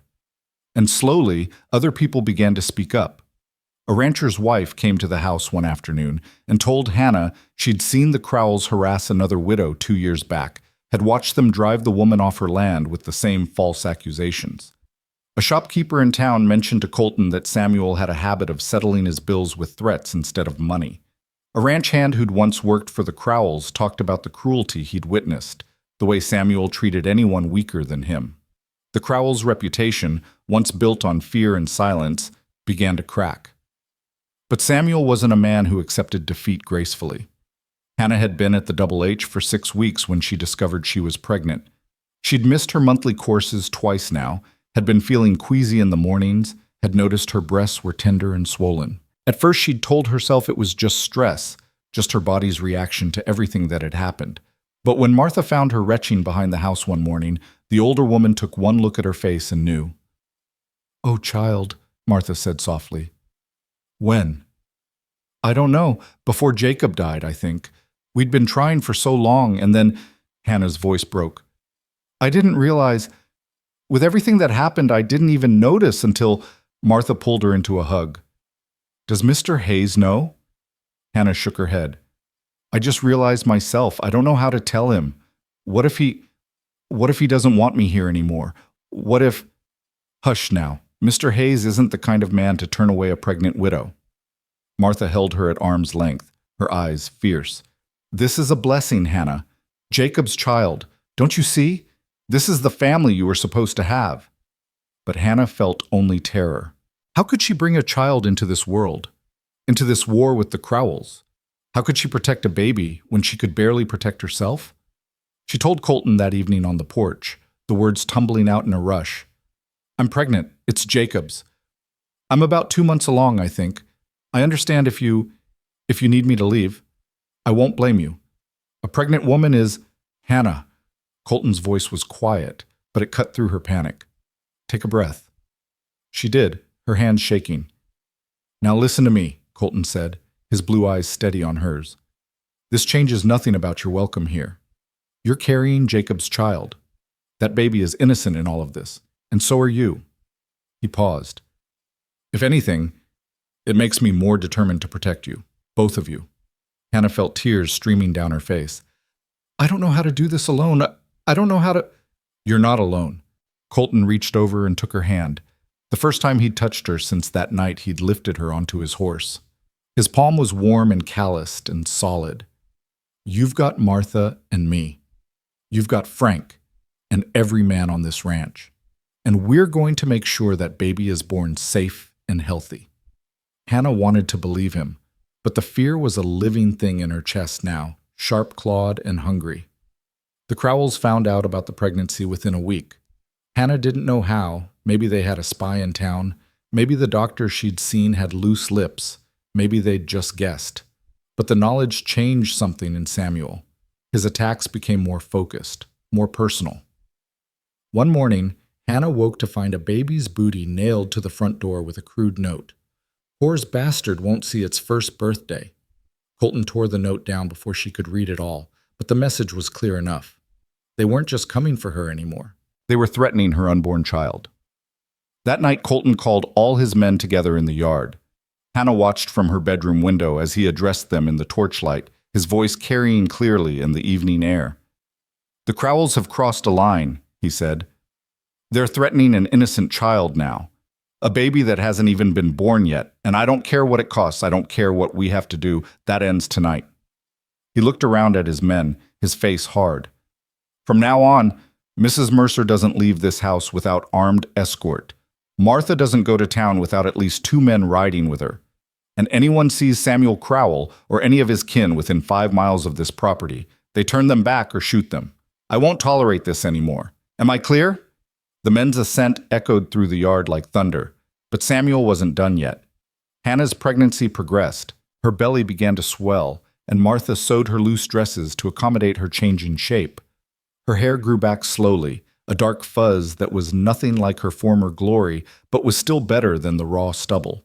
And despite everything, despite the fear and the constant threat, Hannah found moments of peace, moments where she could put her hand on her belly and feel the flutter of life inside her, could imagine a future where she and her child were safe. Those moments never lasted long. It was late October when Samuel made his final, desperate move. The judge in Sacramento had ruled in Hannah's favor. The land was legally hers, the deed was valid, and the Crowells had to vacate within 30 days. Colton's lawyers had also filed criminal charges for the assault and harassment, and a warrant had been issued for Samuel's arrest. Sheriff Morrison, faced with pressure from Sacramento and unable to ignore a direct court order, finally acted. He rode out to the Crowell ranch with 2 deputies and arrested Samuel for assault and arson. They took him to the county jail in chains, and for the first time in weeks, Hannah felt like she could breathe. Samuel posted bail within 24 hours. The news reached the Double H at dinner time. Colton's face went white when Frank delivered the message, and he immediately ordered all hands to report to the main house. They barricaded the doors, posted armed men at every window, and settled in to wait. "He's coming here," Hannah said quietly, her hand on her belly where the baby kicked restlessly. She was 5 months along now, clearly pregnant, vulnerable in ways that made her want to scream. "He knows the trial is in 2 weeks. He knows he's going to lose everything, so he's coming to take the one thing he still can." "He won't get near you," Colton said, but even he looked worried. They waited through the evening and into the night. Hannah sat in the parlor with Martha while Colton coordinated his men, checking weapons, assigning positions, preparing for a siege. The house was fortress now, every entrance guarded, every approach watched. Midnight came and went. Hannah dozed fitfully in a chair, her hand never leaving her belly. Martha knitted by lamplight, her face drawn with worry. And Colton paced, his rifle never far from his hand. The attack came at 2 a.m. Hannah woke to the sound of gunfire and breaking glass. She lurched to her feet, her heart pounding, as Martha grabbed her arm and pulled her toward the back of the house. "The barn!" Someone was shouting outside. "They're in the barn!" More gunfire. Men's voices raised in alarm, and through it all, the orange glow of flames beginning to lick at the night sky. "They're burning everything," Martha said, her voice tight with fear. "Dear God, they're trying to burn us out." Colton burst into the parlor, his face streaked with smoke. "Martha, take Hannah to the root cellar. Now, lock yourselves in and don't come out until I come for you." "What about you?" Hannah demanded, even as Martha pulled her toward the kitchen. "I'm ending this." Colton checked his rifle, his face grim. "One way or another, tonight it ends." They fled to the root cellar beneath the kitchen, a dark, musty space that smelled of earth and potatoes. Martha locked the door from the inside and they huddled together in the darkness, listening to the chaos above. Gunfire cracked like thunder. Men shouted, glass shattered, and underneath it all, the hungry roar of flames consuming wood. Hannah's baby kicked hard, as if sensing her terror. She wrapped her arms around her belly and prayed like she hadn't prayed since Jacob died, prayed for Colton and his men, prayed for her child, prayed for this nightmare to end. Above them, something heavy crashed to the floor. More shouting. Then a voice that made Hannah's blood freeze. "Where is she, Hayes? Where's that whore?" "Samuel, Samuel was in the house. "Get out of my home, Crowell," Colton's voice, hard as iron. "Not until I finish what I started. She took everything from me. My land, my reputation, my freedom. Now I'm taking everything from her. You'll have to go through me first." A gunshot, deafening in the enclosed space. Hannah screamed and Martha clamped a hand over her mouth. They heard scuffling, furniture breaking, men grunting with effort. Then Samuel's voice again, closer now. "She's here. I can smell her. Where are you hiding her?" More footsteps, moving through the kitchen above them. Hannah's breath came in panicked gasps against Martha's palm. The baby kicked again, harder, as if trying to warn her. Then Samuel's voice right above them. "Root cellar, of course. Rats always hide in holes." The door rattled as he tried the handle. Found it locked. There was a moment of silence and then the sound of something heavy hitting wood, once, twice, 3 times. The door shook but held. "Samuel!" Colton's voice from somewhere else in the house. "Leave them alone! Come stop me!" Samuel taunted. And then the sound of an axe biting into wood. Martha pulled Hannah to the far corner of the cellar, putting her own body between Hannah and the door. The axe struck again. Again. The door was solid oak, but it wouldn't hold forever. Hannah felt something wet between her legs and looked down. Blood. She was bleeding. "Martha," she whispered, terror making her voice shake. "The baby—" Martha's face went pale in the dim light filtering through the cracks in the door. She pulled up Hannah's skirts and felt carefully, then looked at Hannah with frightened eyes. "It's not much blood. You might be all right, but we need to get you to a doctor. We need—" The axe broke through the door. Samuel's face appeared in the gap, wild and mad in the lamplight from the kitchen. His eyes found Hannah in the corner, and he smiled, a terrible, triumphant smile that promised violence. "There you are," he said softly.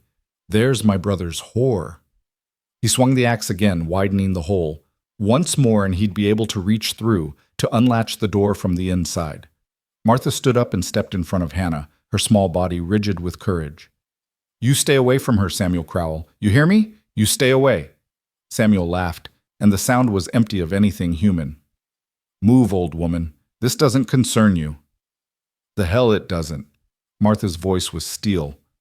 "You want to hurt that girl. You'll have to go through me." Samuel raised the axe. Hannah screamed, and then the world exploded with the sound of a gunshot. Samuel staggered backward, the axe falling from his hands. He looked down at the red stain spreading across his shoulder, then up at the kitchen doorway where Colton stood with his rifle raised. "I told you to leave them alone," Colton said quietly. Samuel roared and lunged for him. The 2 men crashed together, falling to the kitchen floor in a tangle of fists and rage. Hannah heard the sickening thud of flesh hitting flesh, heard Colton grunt in pain, heard Samuel's animal howls of fury. Then Frank was there, and 2 other ranch hands pulling Samuel off Colton. It took all 3 of them to hold him as he thrashed and screamed, blood streaming from his shoulder wound. "Tie him up," Colton ordered, getting slowly to his feet. His lip was split and one eye was already swelling shut, but he was alive. He was alive. He kicked the remains of the root cellar door open and looked down at Martha and Hannah. "Are you hurt?" "Hannah's bleeding," Martha said immediately. "We need a doctor. Now." Colton's face went pale. He climbed down into the cellar and lifted Hannah as gently as if she were made of glass. She could feel blood running down her legs, could feel the cramping in her belly, and terror overwhelmed her. "My baby," she whispered against Colton's chest. "Please, my baby." "Hold on," Colton said fiercely. "Just hold on, Hannah. We're going to get you help." He carried her up into the kitchen, past Samuel, who was now bound and gagged and glaring pure hatred, out into the yard where several buildings were still burning. The ranch hands had contained most of the fires, but the damage was extensive. Frank met them with horses already saddled. "Town's an hour away," Frank said. "I'll ride ahead. Get Doc Morrison ready." Colton mounted with Hannah in his arms, holding her carefully against his chest. The sky was beginning to lighten with false dawn, and in that gray light, Hannah could see the full extent of the destruction. 2 barns destroyed. The bunkhouse partially burned, fences down, cattle scattered, all because of her. "I'm sorry," she whispered as Colton kicked his horse into a gallop. "I'm so sorry. This is all my fault." "Stop that," Colton said sharply. None of this is your fault, you hear me? None of it. But Hannah barely heard him. The cramping was getting worse, the blood flowing heavier. She closed her eyes and tried to stay conscious, tried to hold on, tried to will her baby to stay safe inside her. The ride to town was a blur of pain and terror. She was vaguely aware of Colton's voice in her ear, telling her to hold on, just hold on. Aware of the horse's hoofbeats eating up the miles. Aware of her own voice whispering prayers into the dawn. When they reached the doctor's house, Frank was already there, the door open. Doc Morrison waiting with his bag. Colton carried Hannah inside and laid her on the examination table, and the last thing she saw before darkness took her was his blue eyes, frightened and fierce, promising her wordlessly that everything would be all right. She woke hours later in a soft bed with sunlight streaming through unfamiliar windows. For a moment she didn't remember where she was or what had happened. Then the pain hit, a dull, persistent ache in her belly, and memory came flooding back. "My baby," she gasped, trying to sit up. Hands pressed her gently back down. Martha's face swam into view, lined with exhaustion but smiling. "Easy, dear, easy. The baby's fine. You're both fine." Hannah started to cry, great heaving sobs of relief. "Are you sure? The blood—" "Just spotting, brought on by stress and fear," Doc says. "But the baby's heartbeat is strong. Everything's going to be all right." Hannah collapsed back against the pillows, her whole body shaking with relief. "Colton?" "Right here." She turned her head and saw him sitting in a chair beside the bed, his face bruised and battered, but his eyes clear. He looked like he hadn't slept in days. "How long?" 18 hours, Colton said. "You've been sleeping. Doc gave you something for the pain and the shock. You needed the rest." Hannah reached down and put her hand on her belly. She felt a flutter, tiny, like butterfly wings, and fresh tears streamed down her face. Her baby.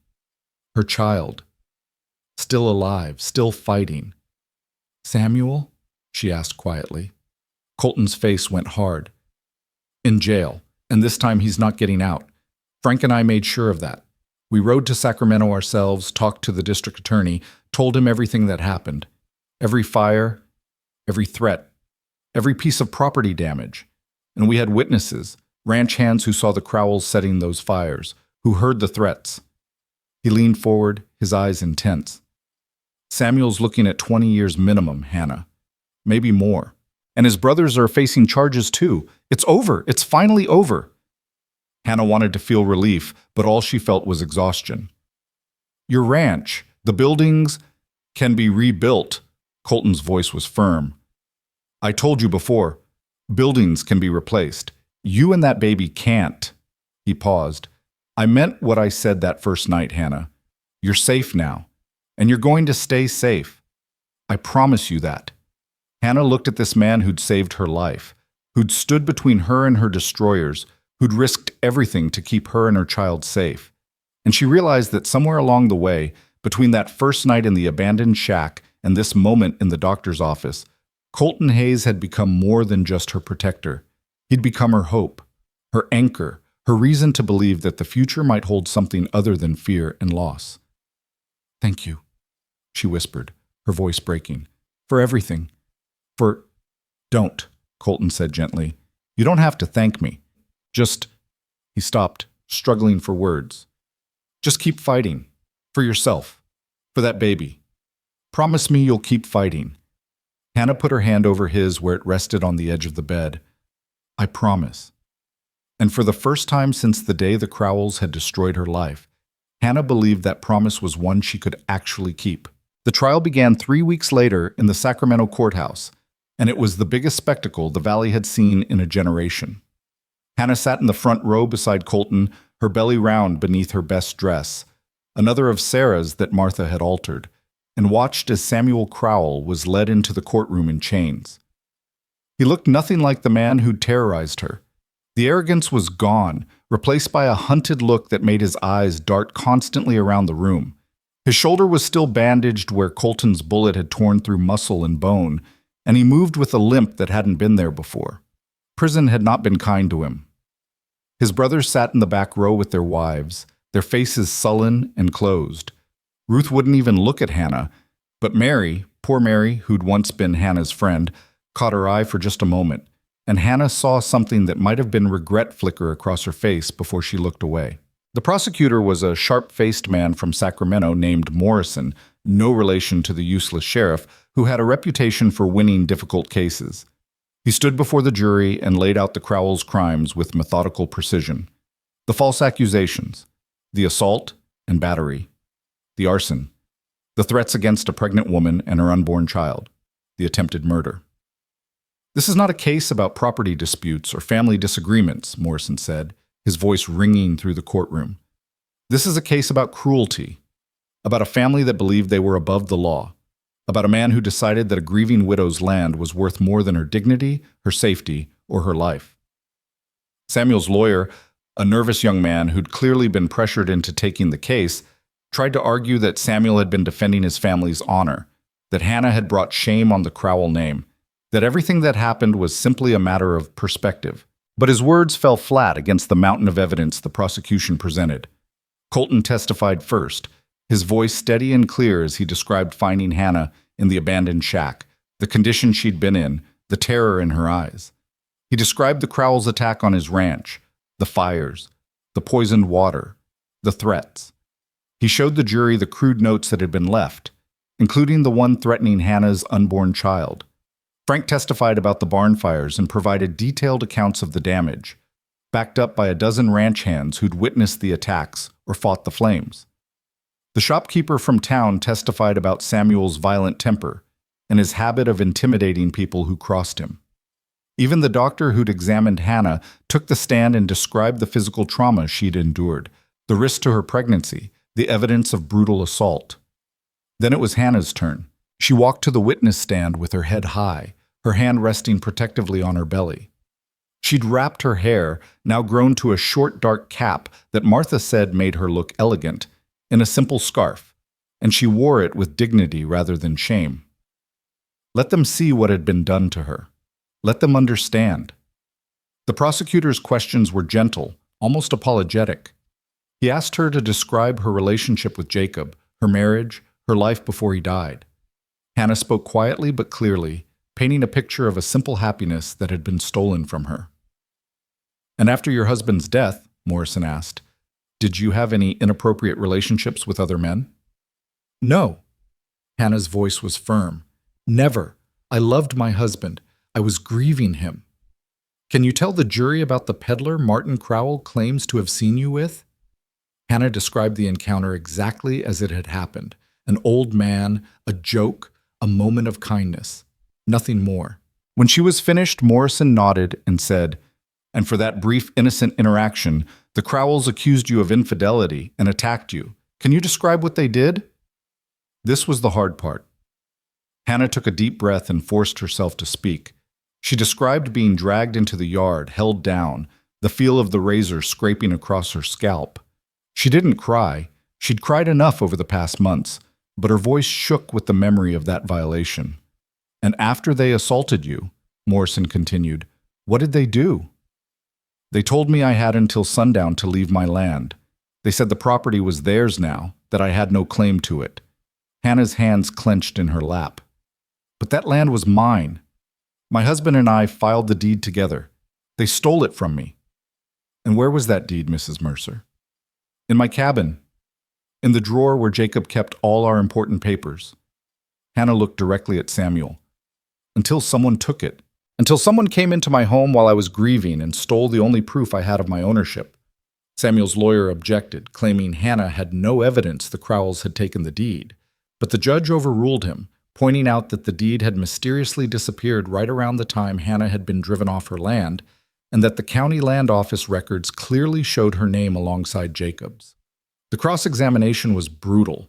Samuel's lawyer tried to paint Hannah as a vengeful woman making false accusations, as someone who'd welcomed the Crowells' accusations because it gave her an excuse to attach herself to a wealthy rancher like Colton Hayes.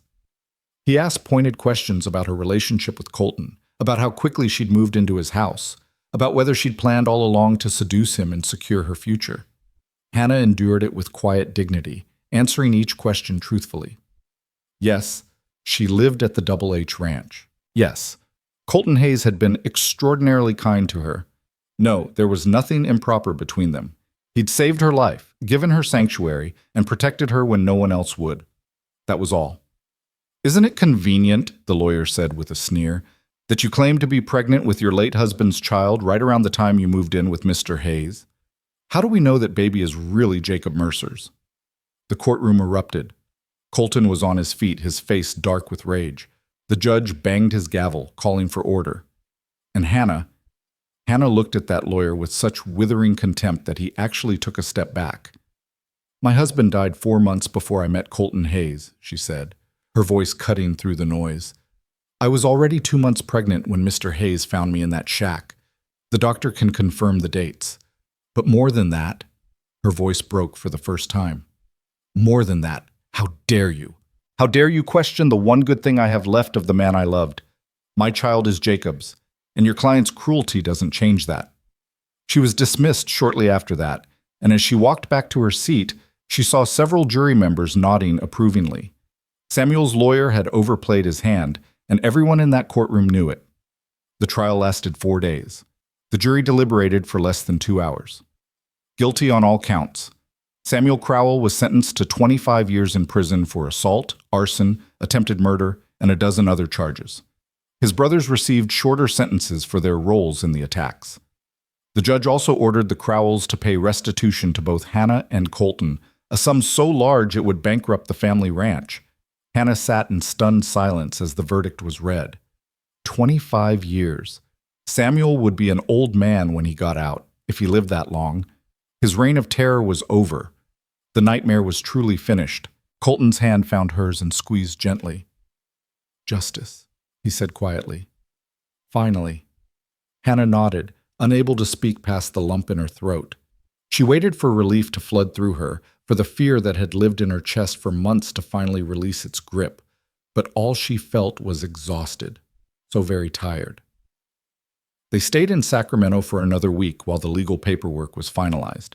The judge officially restored Hannah's land to her and ordered Sheriff Morrison, who'd been called to testify about his failure to act on Hannah's behalf, to personally oversee the return of any belongings the Crowells had taken from her cabin. But when Hannah and Colton finally rode back out to her 20 acres, they found nothing worth saving. The cabin had been ransacked, the furniture smashed, the windows broken. Her vegetable garden was overgrown with weeds. The barn where Jacob had kept his tools had collapsed. It looked like a place where hope went to die. Hannah stood in the yard where she'd been violated and felt nothing. This land had cost her everything, her dignity, her hair, her sense of safety. Jacob had died trying to make something of these 20 acres, and now, standing here in the ruins of what they'd built together, she couldn't imagine ever wanting to live here again. I can't stay here, she said quietly. I know it's mine. I know I fought for it, but I can't. Her voice broke. Too many ghosts. Colton was quiet for a long moment, looking at the ruined cabin with thoughtful eyes. Then he said, "Sell it to me." Hannah looked at him in surprise. What? Sell me the land. Fair price, legal transfer, everything proper and recorded. Colton turned to face her. I'll tear down what's left of these buildings, plant grass, run some cattle on it, make it part of the Double H. He paused. And you never have to set foot here again if you don't want to. It was exactly what Hannah needed to hear. This land had been important when it was all she had, when it represented her connection to Jacob and her independence. But she didn't need it anymore. She had sanctuary at the Double H. She had Colton's protection, she had Martha's friendship, and she had her baby, who would be born into a world where the Crowells couldn't hurt them anymore. Yes, she said. Yes, I'll sell it to you. They finalized the sale the following week with Colton's lawyers. The price he paid was more than fair, more than Hannah had expected. And when she held that bank draft in her hands, she realized she was no longer dependent on anyone's charity. She had money of her own, security, independence. She tried to give some of it back to Colton to pay for her room and board, but he refused. Keep it, he said firmly. Save it for your child. Use it to build your own future. You've earned it, Hannah. Every penny. The baby came in late March, arriving on a morning when the desert was painted gold with wildflowers and the air smelled like rain and possibility.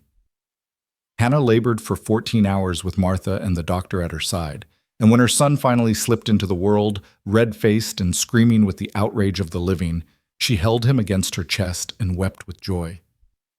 "He's beautiful," Martha said, tears streaming down her own face. "Absolutely beautiful, dear." Hannah counted his fingers and toes, examined his perfect little face, and saw Jacob in the shape of his nose, the curve of his mouth. "Thomas," she whispered. "His name is Thomas Jacob Mercer." Colton came to see the baby that evening, standing awkwardly in the doorway of Hannah's room like he wasn't sure he had the right to be there. But Hannah waved him in, and when he leaned over to look at the sleeping infant, his weathered face softened with something that looked almost like wonder. "He looks like a fighter," Colton said quietly. "Like his mother." "His father was a fighter too," Hannah said. "A good man who worked himself to death trying to build something for us." She looked down at Thomas's sleeping face. "I'm going to make sure he knows that. Going to make sure he knows Jacob loved him." "He'll know," Colton promised, "because you'll tell him, and because he's got people around him who'll make sure he grows up knowing what real strength looks like." Over the next months, Hannah healed in ways that had nothing to do with her body. Her hair grew back, not the same as before, but thick and healthy, shot through with silver threads where the razor had cut deepest. She wore those silver threads like medals, visible proof that she'd survived what should have destroyed her. Thomas thrived, growing fat and happy under Martha's doting care and Hannah's fierce protection. The ranch hands treated him like a mascot, taking turns rocking him when he fussed, teaching him to laugh, bringing him little carved toys they made in the bunkhouse. And Hannah found purpose beyond survival. She started helping Martha with the household accounts, discovering she had a head for numbers. She began organizing the ranch records, creating systems that made the operation run more smoothly. She taught some of the younger hands to read and write during the long winter evenings, and word spread that the Double H was a place where a man could better himself if he was willing to work. Women started coming too. A widow from 2 valleys over, driven off her land by cruel in-laws. A young girl fleeing an arranged marriage to a violent man. A mother with 3 children and nowhere else to go.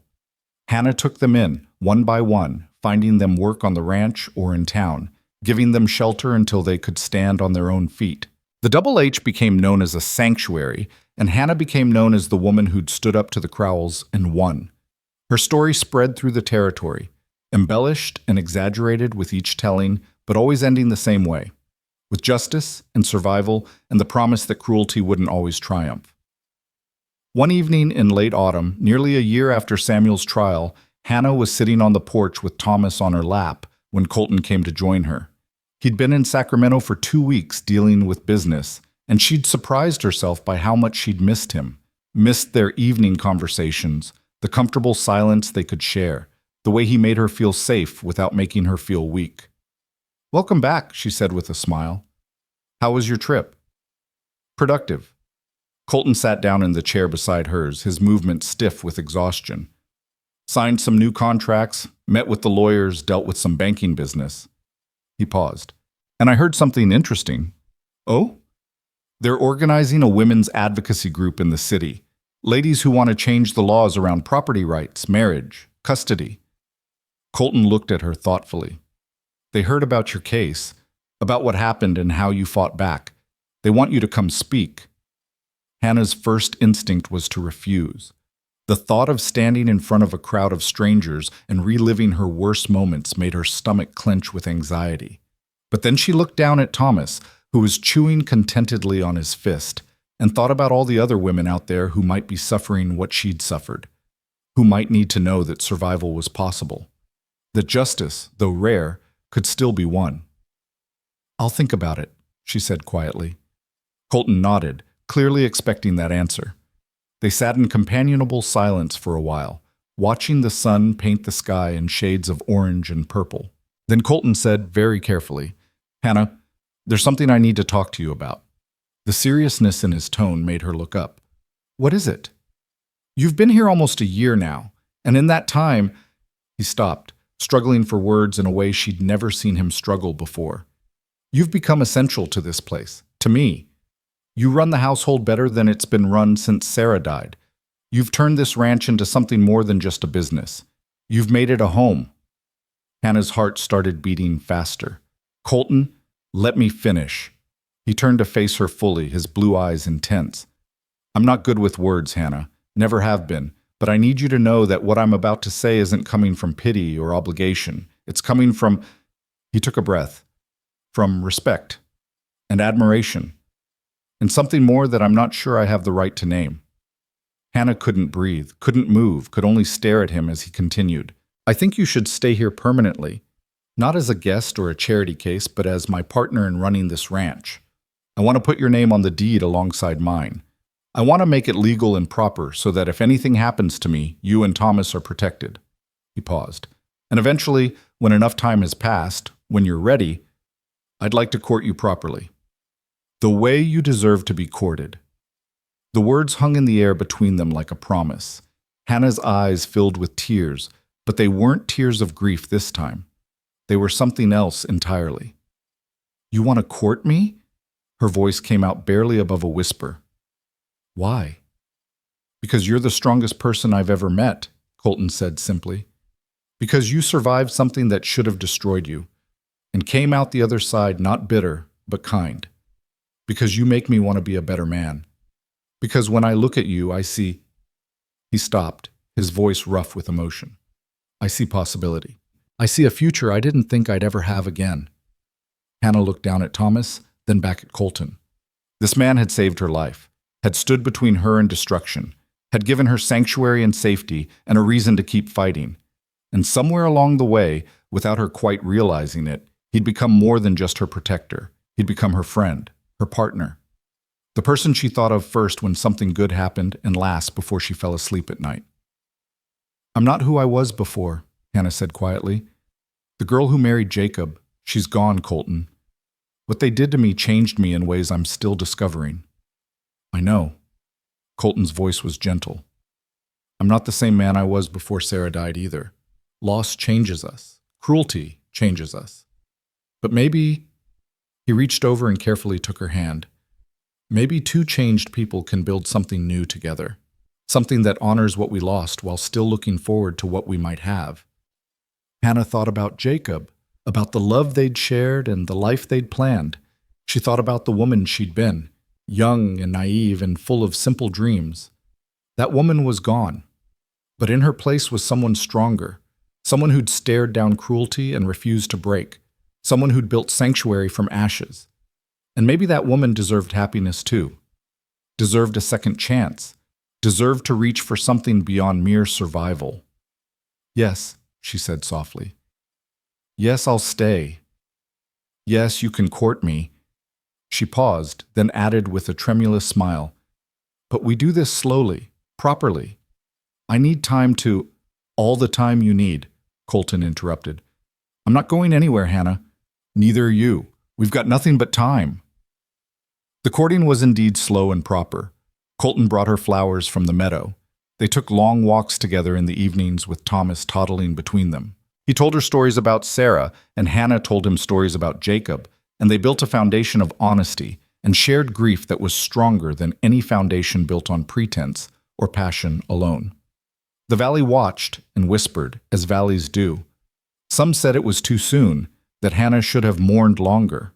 Others said it was practical, that a widow with a child needed protection, and Colton Hayes was a good man. A few of the more romantic souls said it was fate, that two people who'd lost so much had found each other in the darkness and built light together. Hannah didn't care what they said. She was done living her life according to other people's rules and expectations. If she wanted to accept Colton's courtship, if she wanted to build a future with this man who'd saved her, that was her choice to make. By the time Thomas turned 2, Hannah knew she was ready for more. Ready to stop being Colton's business partner and friend and become something deeper. She'd healed, not completely, because some wounds never fully close, but enough. Enough to want, enough to hope, enough to love again. Colton proposed on a spring evening beneath the old oak tree that grew beside the ranch house.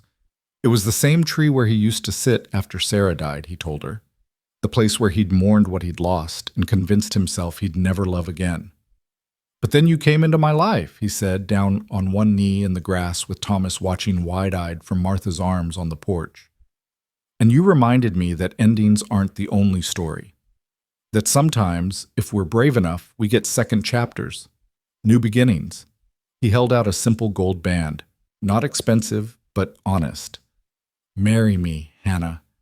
Build this life with me. Help me turn this ranch into something that matters.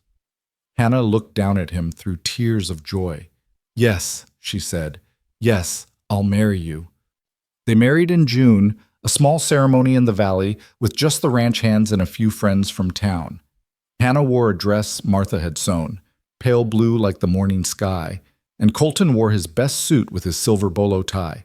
Thomas served as ring bearer, dropping the bands twice and making everyone laugh. And when Colton kissed his bride beneath the oak tree where he'd once mourned his first wife, Hannah felt Sarah's blessing in the warm breeze that touched her face. The Double H flourished under their joint management. Hannah's organizational skills and Colton's ranching expertise made them a formidable team. They expanded the operation, bought more land, hired more hands, and they continued to provide sanctuary to those who needed it, building additional cottages on the property to house the women and children who came seeking shelter. Hannah started teaching more formally, converting one of the unused barns into a schoolhouse.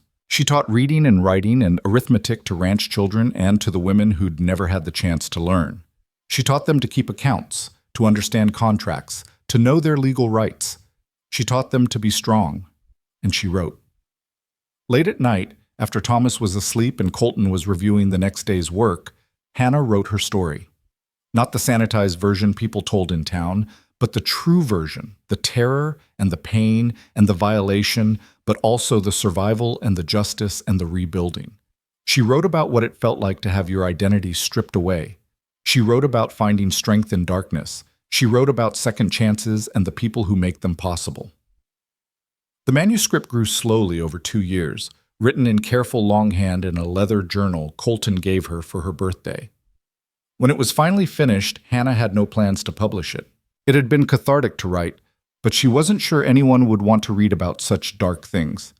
Then a publisher from New York visited Sacramento and heard about the woman who'd stood up to the Crowells.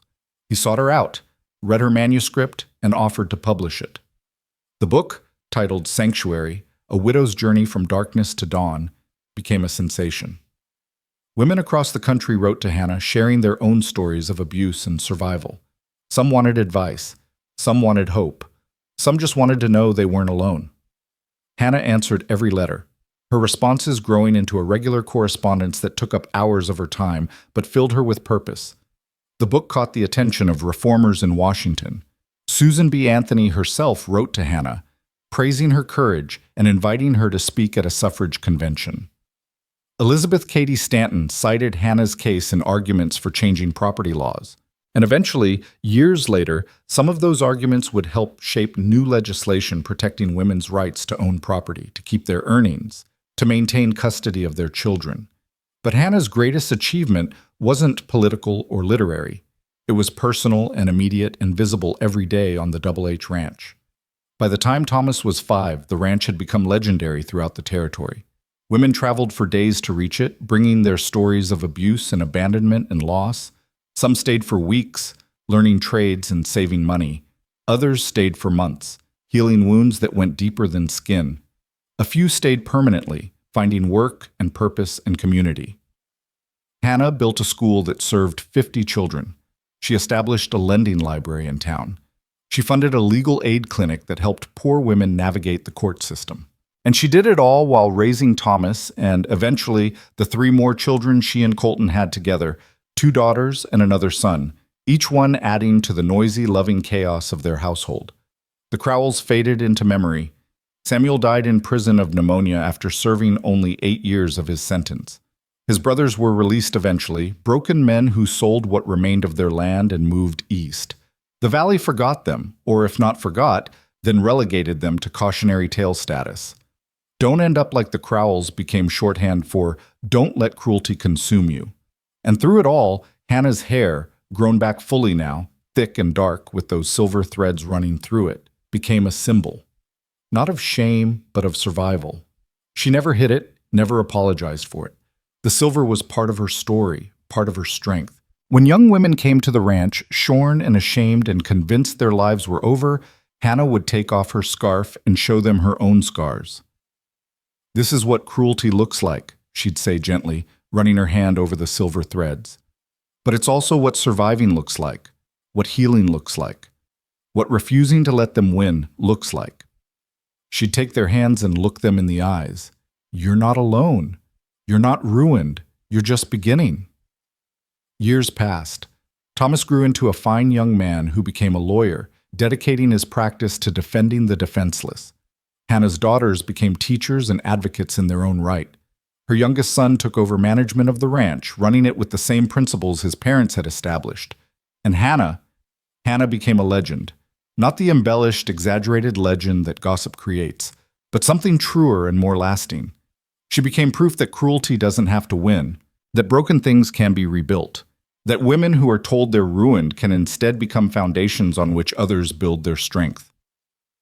One evening, 23 years after that terrible day when the Crowells had destroyed her life, Hannah sat on her porch watching the sunset paint the valley gold and purple. Colton sat beside her, his hair now more silver than dark, his face lined with age, but his eyes still that clear, steadfast blue. "Do you ever think about how different things might have been?" Hannah asked him. "If you hadn't found me that night? If you'd ridden past that shack?" Colton took her hand, still strong despite the arthritis beginning to settle in her joints, and squeezed gently. "I think about it sometimes," he admitted. "But then I remember that I believe things happen for a reason. Sarah died so I could learn to live with grief. You survived so you could teach others to survive. We found each other so we could build this." He gestured to the ranch spread out before them, the rebuilt barns, the schoolhouse, the cottages, the gardens. "All of this grew from the worst night of your life, Hannah, from darkness and cruelty and violation, but you turned it into something beautiful, something lasting." Hannah looked out at her legacy, not just the buildings and the land, but the people. The women who'd found sanctuary here and gone on to build their own lives. The children who'd learned to read in her schoolhouse. The men who'd learned that strength meant protecting, not dominating. The countless lives that had been changed because one man had refused to ride past a collapsed shack in the desert.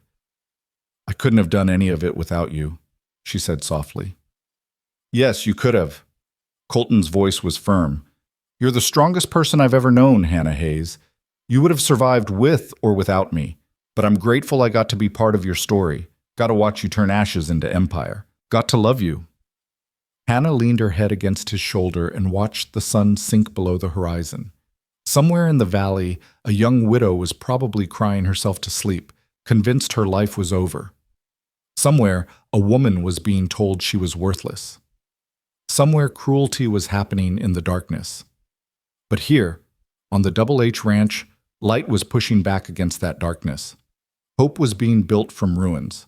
And Hannah Mercer Hayes, once shorn and shamed and left for dead, had become living proof that endings weren't the only story worth telling.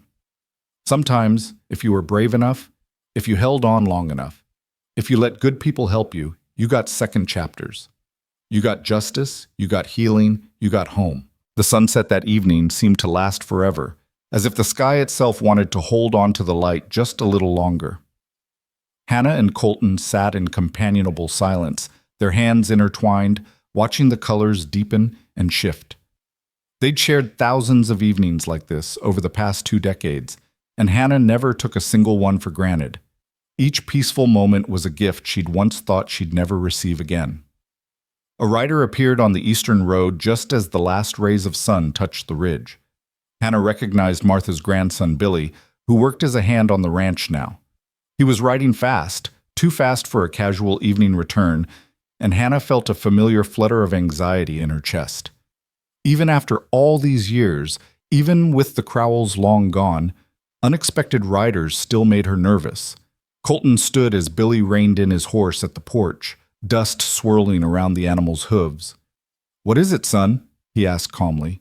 "Got a situation down at the south gate, sir," Billy said, breathing hard. "Woman showed up about an hour ago. Young thing, maybe 20, with a baby. She's—" He hesitated, looking uncomfortable. "She's in bad shape, Mr. Hayes, real bad. Won't say much, just keeps asking for Mrs. Hayes. Says she read the book. Says she needs sanctuary. Hannah was already on her feet, her heart pounding. Is she hurt? Not bleeding, ma'am, but Billy swallowed hard. Her head's been shaved, fresh by the look of it, and she's got marks on her arms like someone grabbed her hard. Frank's with her now, but she's scared of the men. Won't hardly let anyone near her except Mrs. Frank. Hannah and Colton exchanged a look that needed no words. 23 years, and it was still happening. Women were still being brutalized, still being stripped of their dignity, still being told they were worthless. The world changed slowly, far too slowly. Get the wagon, Hannah said to Billy. Tell Frank we're coming to bring her up to the house. And Billy, tell her she's safe now. Tell her Hannah Hayes is coming and everything's going to be all right. Billy nodded and rode off at a gallop. Hannah turned to go inside, but Colton caught her arm gently. You okay? He asked, searching her face. I know this brings back... I'm fine, Hannah said, and she meant it. Yes, the memories were there. They'd never fully leave, but she'd long ago learned how to carry them without being crushed by their weight. This is why we built this place, Colton. This is why we do what we do. He nodded and went to hitch up the wagon while Hannah gathered supplies.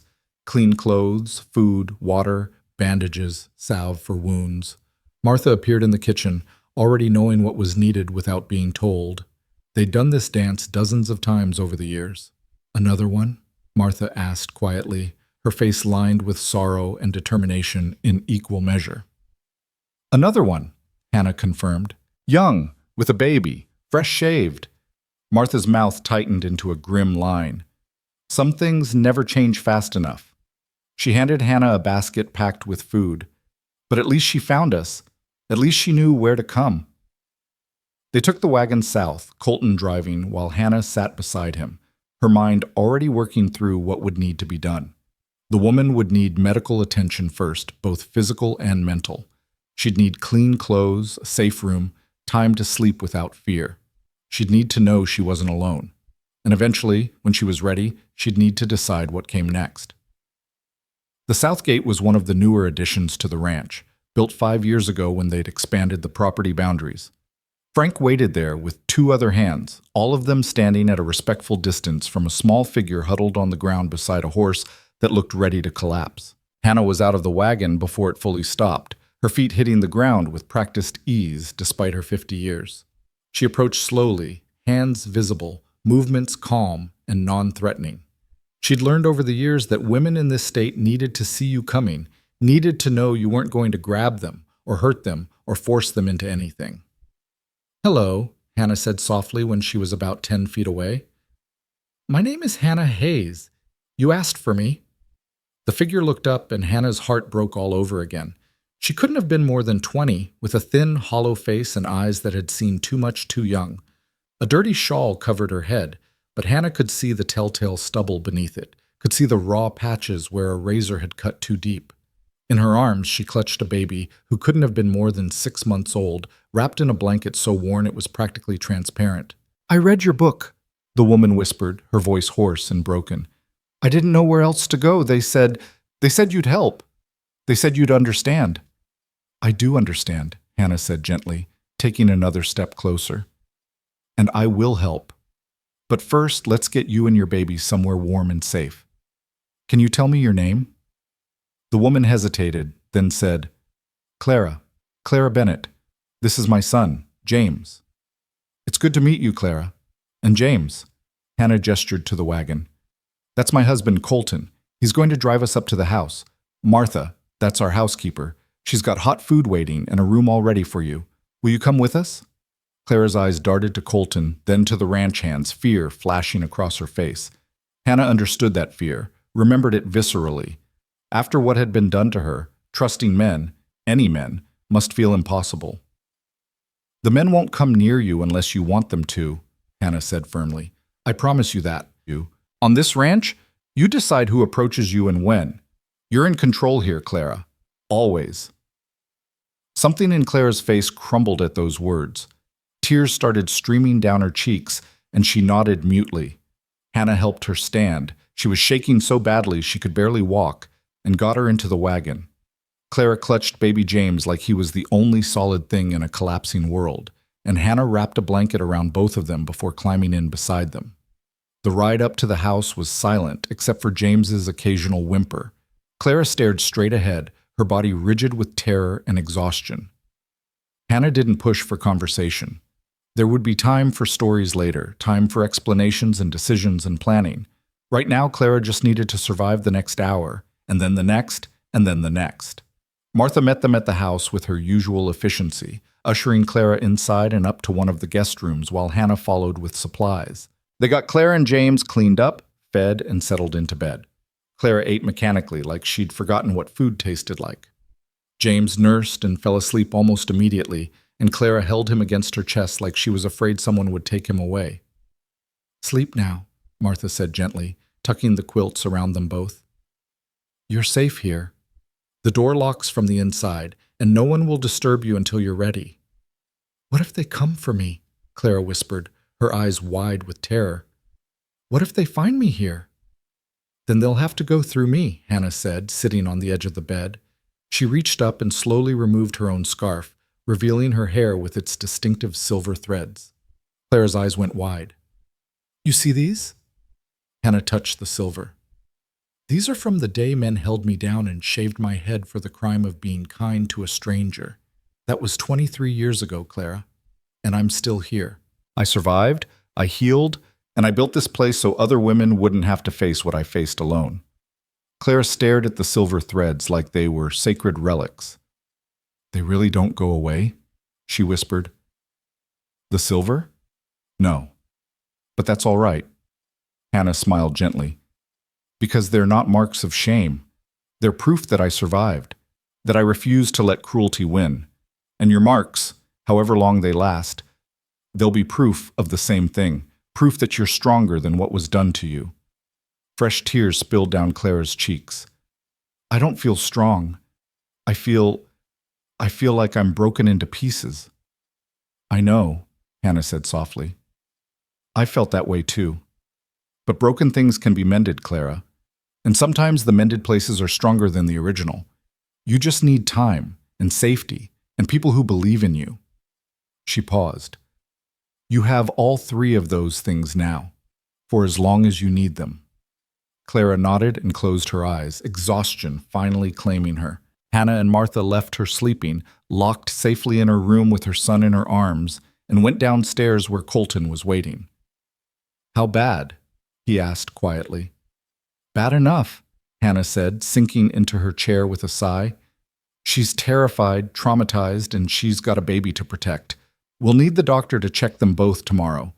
And we'll need to find out who did this and whether they're likely to come looking for her." "I'll put extra men on watch tonight," Colton said, "just in case. And I'll send word to the sheriff in the morning. Let him know we're providing sanctuary to a woman and child who've been assaulted. Keep it legal and official." Hannah nodded. They'd learned over the years that documentation was crucial. Every woman who came to the ranch was registered with the authorities as being under the Hayes' protection.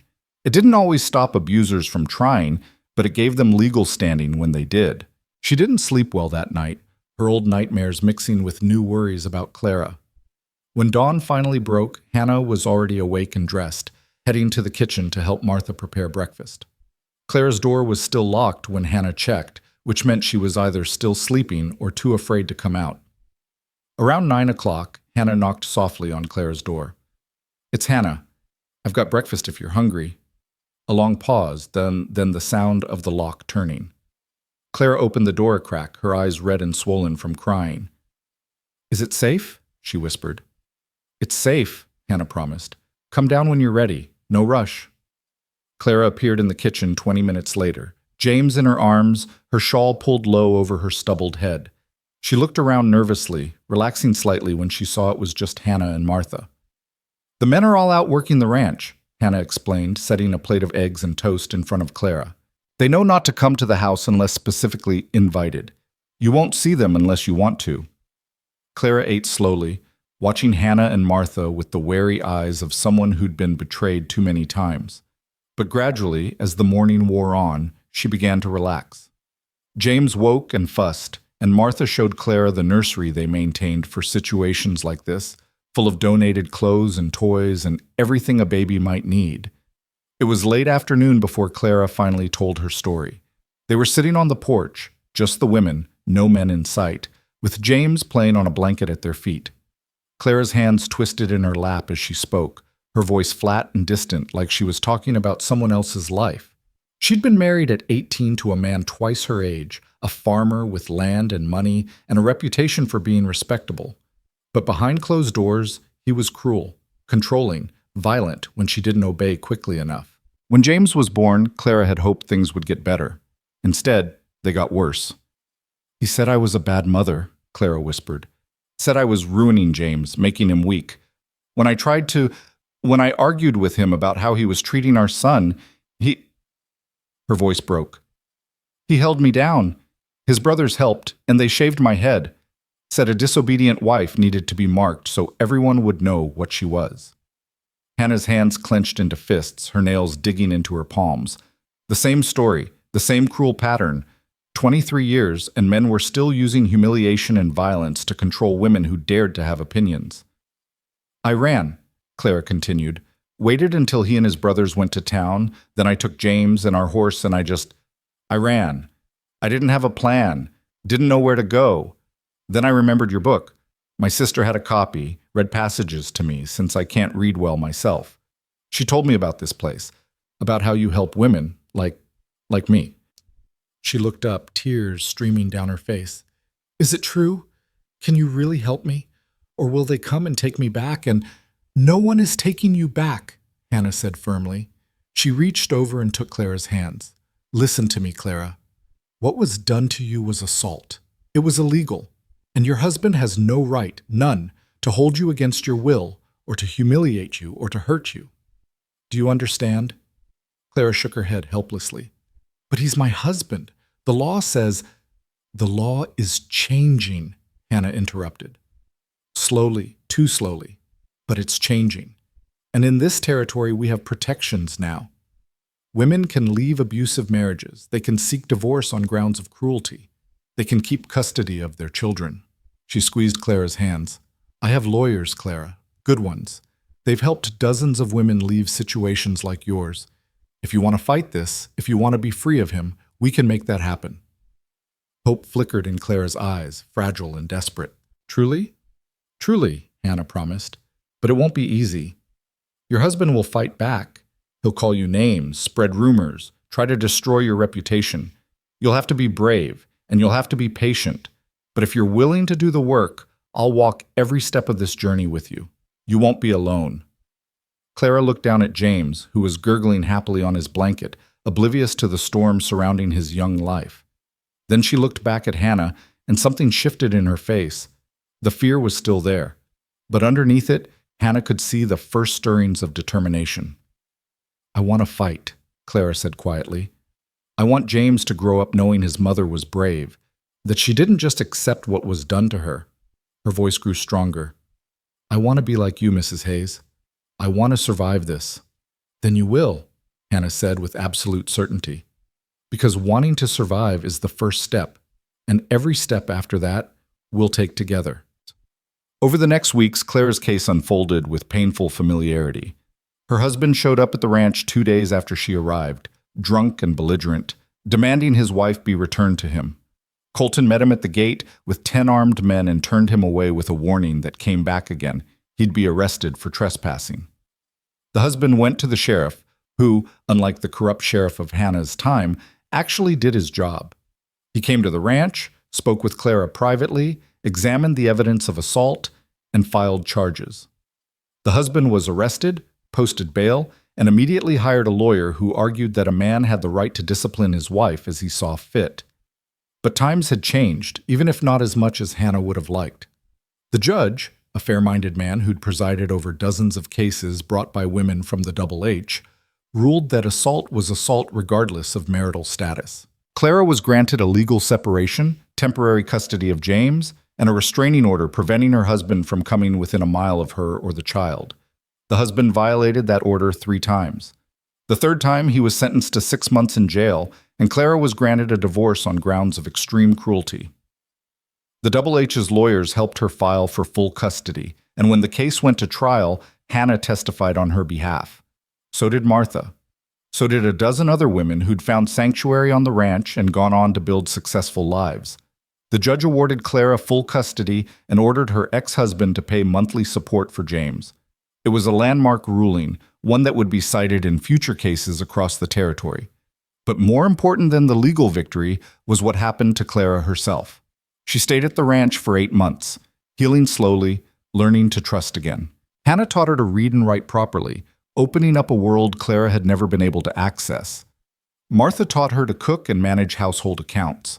And Colton's men, keeping their distance but always respectful, taught her that not all men were violent, that some men could be trusted to keep their word and use their strength to protect rather than harm. Clara's hair grew back in dark curls, and unlike Hannah, she had no silver threads.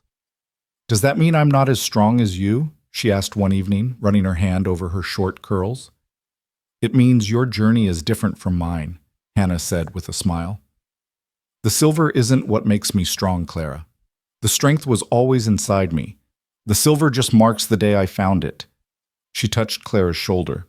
"Your strength doesn't need marking. It's visible in everything you do. In the way you protect James, in the way you refuse to give up, in the way you chose to fight instead of surrender."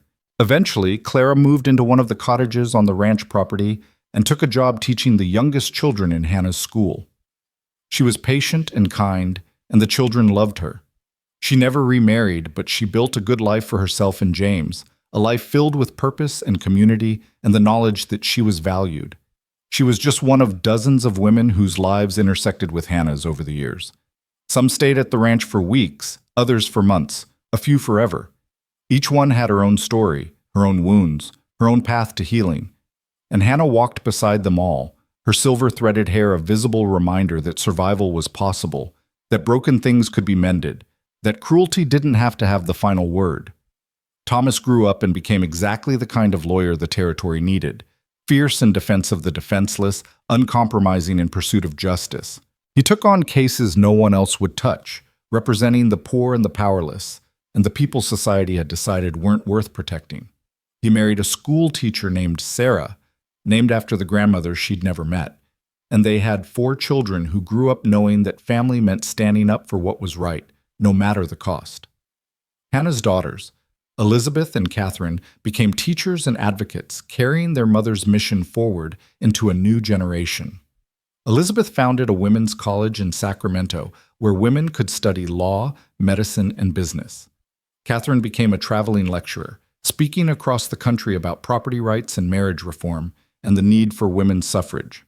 And the youngest, Daniel, took over the Double H when Colton could no longer ride the range from dawn to dusk.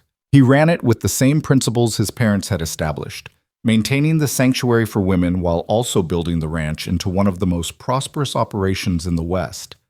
Hannah's book went through multiple printings, translated into several languages, and became required reading in the women's colleges springing up across the country. She received letters from as far away as Europe and Australia, from women who'd read her story and found courage to change their own circumstances. Some of those letters she answered personally. Others she used as teaching tools, reading them aloud to the women at the ranch to show them they were part of something larger than themselves, part of a movement toward dignity and justice that was sweeping across the world. When Hannah was 65, she received an invitation that left her speechless. The President of the United States, a progressive reformer who'd made women's rights part of his platform, wanted to meet her. He was planning a White House conference on family law reform, and he wanted Hannah to be a keynote speaker. "You should go," Colton said when she showed him the invitation. He was 70 now, his dark hair completely silver, his body stiff with arthritis, but his mind still sharp as ever. "You should tell your story to the people who can change the laws." "I'm just a rancher's wife," Hannah protested, even though she knew that wasn't true. She'd become so much more than that over the years. "What do I know about policy and legislation?" "You know what it's like to have everything stripped away," Colton said quietly. "You know what it costs when the law fails to protect the vulnerable. And you know what's possible when good people decide to stand up and say, 'No more.'" He took her hand. "Go to Washington, Hannah. Tell them what you told me all those years ago in that abandoned shack. Tell them you're tired of being afraid. Tell them you deserve better. Tell them we all deserve better. So Hannah went to Washington. She took the train across the country with Thomas at her side. Her lawyer's son, who'd grown into a distinguished man with gray at his temples, and a reputation that made powerful people nervous. She wore her best dress and her silver-threaded hair uncovered, a visible testament to everything she'd survived. The White House was overwhelming in its grandeur, but Hannah had learned long ago that buildings and power and prestige were just window dressing. What mattered was the message. What mattered was the truth. She stood before an audience of congressmen and senators and advocates and told them her story without flinching.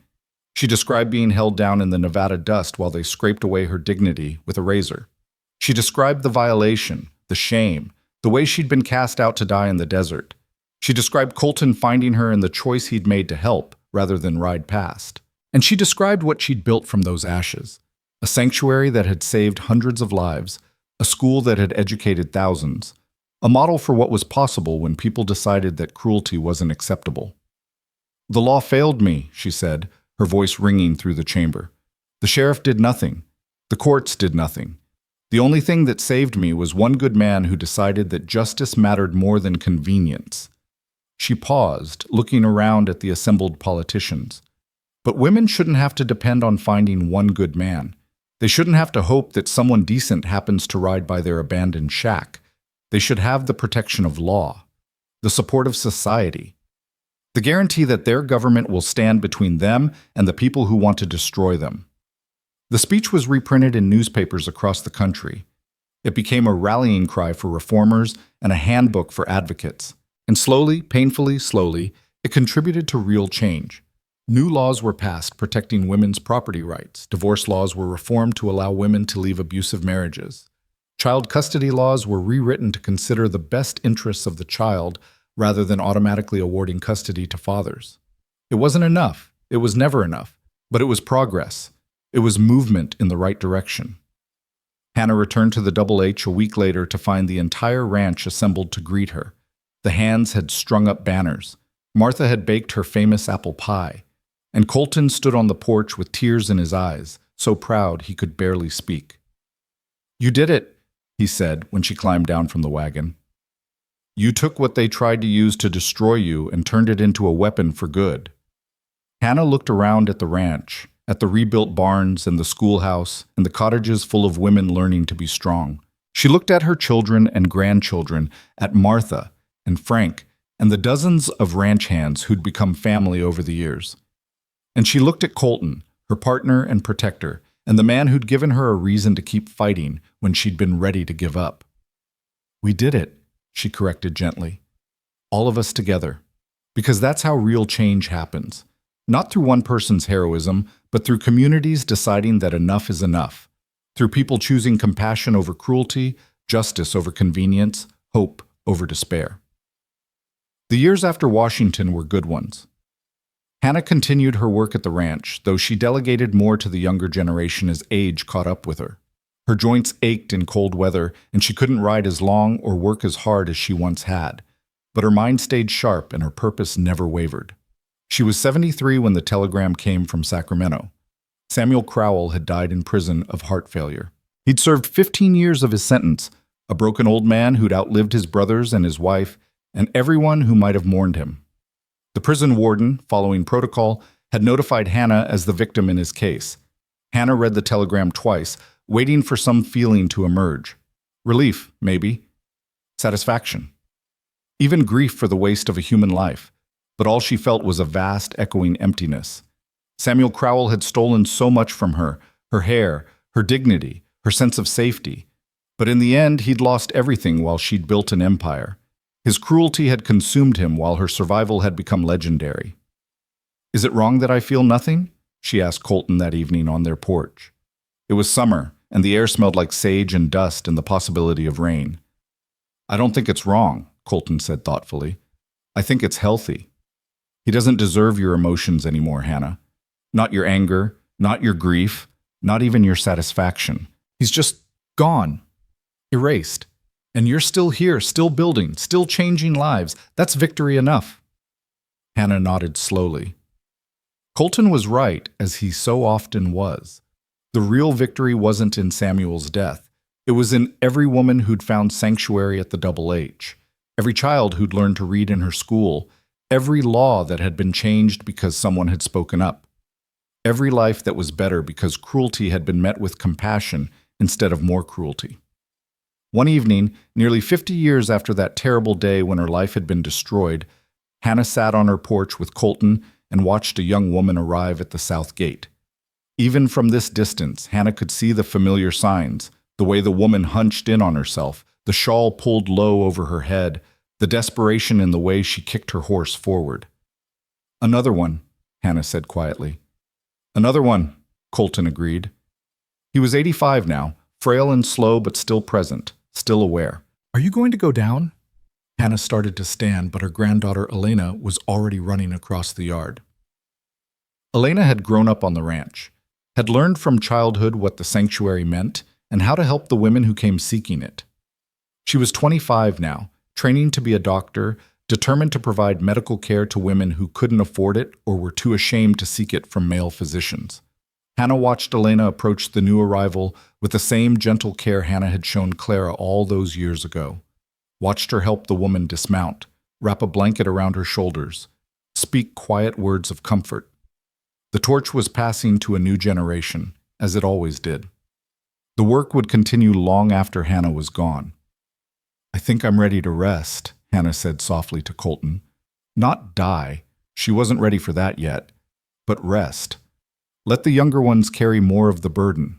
Let her children and grandchildren take her work into the future, while she sat on this porch and remembered and advised when asked, but no longer carried the full weight of it all. "You've earned it," Colton said, taking her hand. His fingers were gnarled with arthritis, matching her own, but his grip was still strong. "God knows you've earned it, Hannah." They watched Elena guide the new arrival up to the house.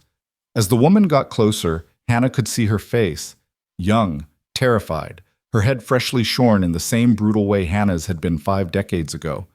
But she could also see something else in the woman's eyes. Hope, a desperate, fragile hope that help existed, that sanctuary was real, that survival was possible. Elena brought the woman onto the porch, and Hannah slowly removed her scarf. Her hair was white now, the silver threads having taken over completely, but they still caught the evening light in distinctive streaks that marked where the razor had cut deepest all those years ago. The young woman stared at Hannah's hair, her eyes widening with recognition and wonder. "You're her," she whispered. "You're Hannah Hayes, the woman from the book." "I am," Hannah said gently. "What's your name, dear?" "Rose. Rose Mitchell." The woman's voice broke.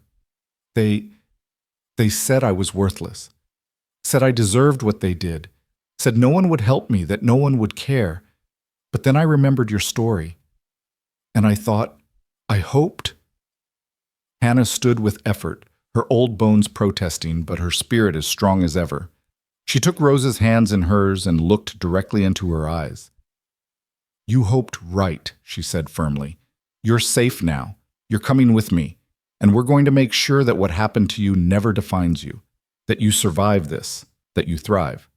Rose started to cry. Great heaving sobs of relief and release. Elena wrapped an arm around her shoulders and guided her inside, already murmuring about food and rest and medical care. And Hannah sank back into her chair beside Colton, feeling the weight of decades, but also the satisfaction of knowing the work would continue. "How many do you think?" Colton asked quietly. "How many women over the years?" Hannah thought about it. "Hundreds who stayed here. Thousands who wrote letters or read the book or heard about what we built and found courage in it. Maybe tens of thousands who benefited from the laws that changed, the attitudes that shifted, the slow turning of society toward justice." She paused. "But the number doesn't matter as much as the principle. Every single one of them mattered. Every life saved, every woman who learned she was worth protecting, every child who grew up seeing what survival looks like. They all mattered." Colton nodded, and they sat in comfortable silence as the stars emerged one by one. They'd sat like this countless times over nearly 5 decades of marriage, and Hannah treasured each moment. Colton's health had been declining for the past year, his doctor warning that his heart was weakening, that time was running short. But he refused to slow down, refused to stop living just because dying was inevitable. "Do you have any regrets?" Hannah asked him suddenly. "About that night you found me? About everything that came after? If you could go back, knowing what it would cost, the attacks, the danger, the years of fighting, would you still do it?" Colton turned to look at her, and in his blue eyes, faded now with age but still clear, Hannah saw absolute certainty. "I'd do it again in a heartbeat," he said firmly. "Finding you, protecting you, building this life with you, those were the best decisions I ever made. Sarah would have wanted me to help you, and helping you led me to love again, to have purpose again, to build something that will outlast both of us." He squeezed her hand. "No regrets, Hannah. Not a single one." 3 months later, Colton Hayes died peacefully in his sleep with Hannah holding his hand. He was 85 years old, and he'd lived to see his ranch become legendary, his work continue through multiple generations, and his name become synonymous with justice and compassion throughout the West. They buried him beneath the old oak tree where he'd once mourned Sarah, where he'd later proposed to Hannah, where they'd spent countless evenings watching the sun set over their kingdom. Hannah stood at his grave with her children and grandchildren and great-grandchildren around her, with the ranch hands lined up respectfully in their Sunday best, with dozens of women who'd found sanctuary on the Double H standing in silent tribute to the man who'd made it all possible. "He saved me," Hannah said simply in her eulogy, "and in saving me, he saved hundreds of others, thousands maybe, because he taught me that survival was possible, that cruelty didn't have to win, that broken things could be mended and used to build something beautiful." Her voice broke, and Thomas stepped forward to steady her. "He was the best man I ever knew, and I will spend the rest of my days trying to honor his memory by continuing the work we started together." She lived 5 more years after Colton's death, years spent mostly on the porch of the ranch house, advising when asked but letting the younger generation run things. She wrote letters to the women who contacted her, shared her story with journalists and historians who wanted to document it, and occasionally spoke at conferences and gatherings when her health permitted. But mostly, she just watched the ranch continue to thrive under Daniel's management, watched Elena open her medical clinic specifically for women and children, watched Thomas argue landmark cases that expanded women's rights even further, watched her grandchildren and great-grandchildren grow into adults who took for granted rights and protections that Hannah had fought her entire life to establish. She was 78 when Rose, the last woman Hannah had personally welcomed to the ranch, came to visit with her own daughter in tow. Rose had stayed at the Double H for 2 years, had learned to read and manage accounts, and had eventually become the administrator of a women's shelter in San Francisco. Her hair had grown back thick and beautiful, and she wore it long and loose, a declaration that she'd reclaimed what had been stolen. "I wanted you to meet Colleen," Rose said, gesturing to the serious-faced 10-year-old at her side. "And I wanted her to meet you, to know that the woman who saved her mother's life was real, not just a story." Hannah looked at this child, named after the man who'd saved both Hannah and Rose, and saw the future, saw a generation growing up in a world that was slowly, painfully becoming more just, a world where women had more options, more protections, more voices. It still wasn't equal, it still wasn't fair, but it was better, and it would keep getting better as long as people kept fighting. "Your mother is a hero," Hannah told Colleen seriously. "She survived something terrible and turned it into strength. That's the bravest thing a person can do. Never forget that, child. Never forget that survival is its own kind of victory." Hannah died on a warm spring morning with all her children at her bedside. Her last words were about Jacob, how she'd never stopped loving him, how Thomas had his father's eyes, how grateful she was for the 3 short years they'd had together. Then she mentioned Colton, how he'd saved her, how they'd built something beautiful together, how she'd see him soon beneath the oak tree. And finally, she spoke to all the women she'd helped over the years. "Tell them," she whispered, her voice barely audible. "Tell them they're not alone. Tell them survival is possible. Tell them they're coming with me." And with those words, an echo of what Colton had said to her 51 years ago, Hannah Hayes closed her eyes and let go. They buried her beside Colton beneath the oak tree, and the funeral drew people from across the country. Governors and senators attended. Women's rights activists gave speeches, and hundreds of women whose lives Hannah had touched stood in silent tribute, many of them with their own silver threads marking their own survival. The Double H Ranch continues to this day, run by Hannah's descendants and still providing sanctuary to women who need it. The schoolhouse is now a full academy, teaching hundreds of children every year. The cottages have been expanded into a proper residential facility with counselors and lawyers and medical staff. And above the main entrance hangs a bronze plaque with Hannah's words, "Tell them they're not alone. Tell them survival is possible." Hannah's book is still in print, taught in schools and universities, considered a foundational text in women's studies and trauma recovery.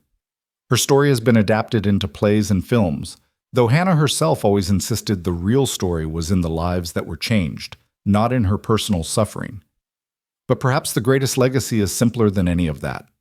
It's in every woman who refuses to accept cruelty as inevitable, every person who sees someone suffering and decides to help instead of walking past, every community that chooses compassion over convenience, every law that protects instead of punishes, every voice that speaks up and says no more.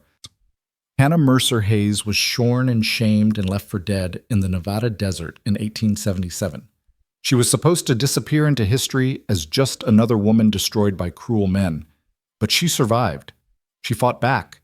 She built an empire of healing from the ashes of her destruction, and she proved that endings aren't the only story worth telling.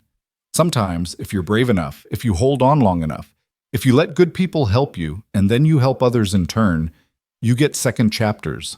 You get justice. You get healing. You get home. And sometimes, just sometimes, your story becomes a light that guides others out of their own darkness. A promise that survival is possible. A reminder that cruelty doesn't have to have the final word. Hannah Hayes' final word was hope. And that hope echoes still in every woman who refuses to give up, in every person who chooses to help instead of harm, in every heart that believes a better world is possible. The story doesn't end with death. It continues in every life touched, every soul saved, every person who hears those 5 words and finds courage in them. You're coming with me. And so the legacy lives on, generation after generation, proving that one person's choice to stand up against cruelty can change the world. One act of compassion can save hundreds. One voice speaking truth can inspire thousands. Hannah Hayes was just one woman, but she was enough. She was always enough.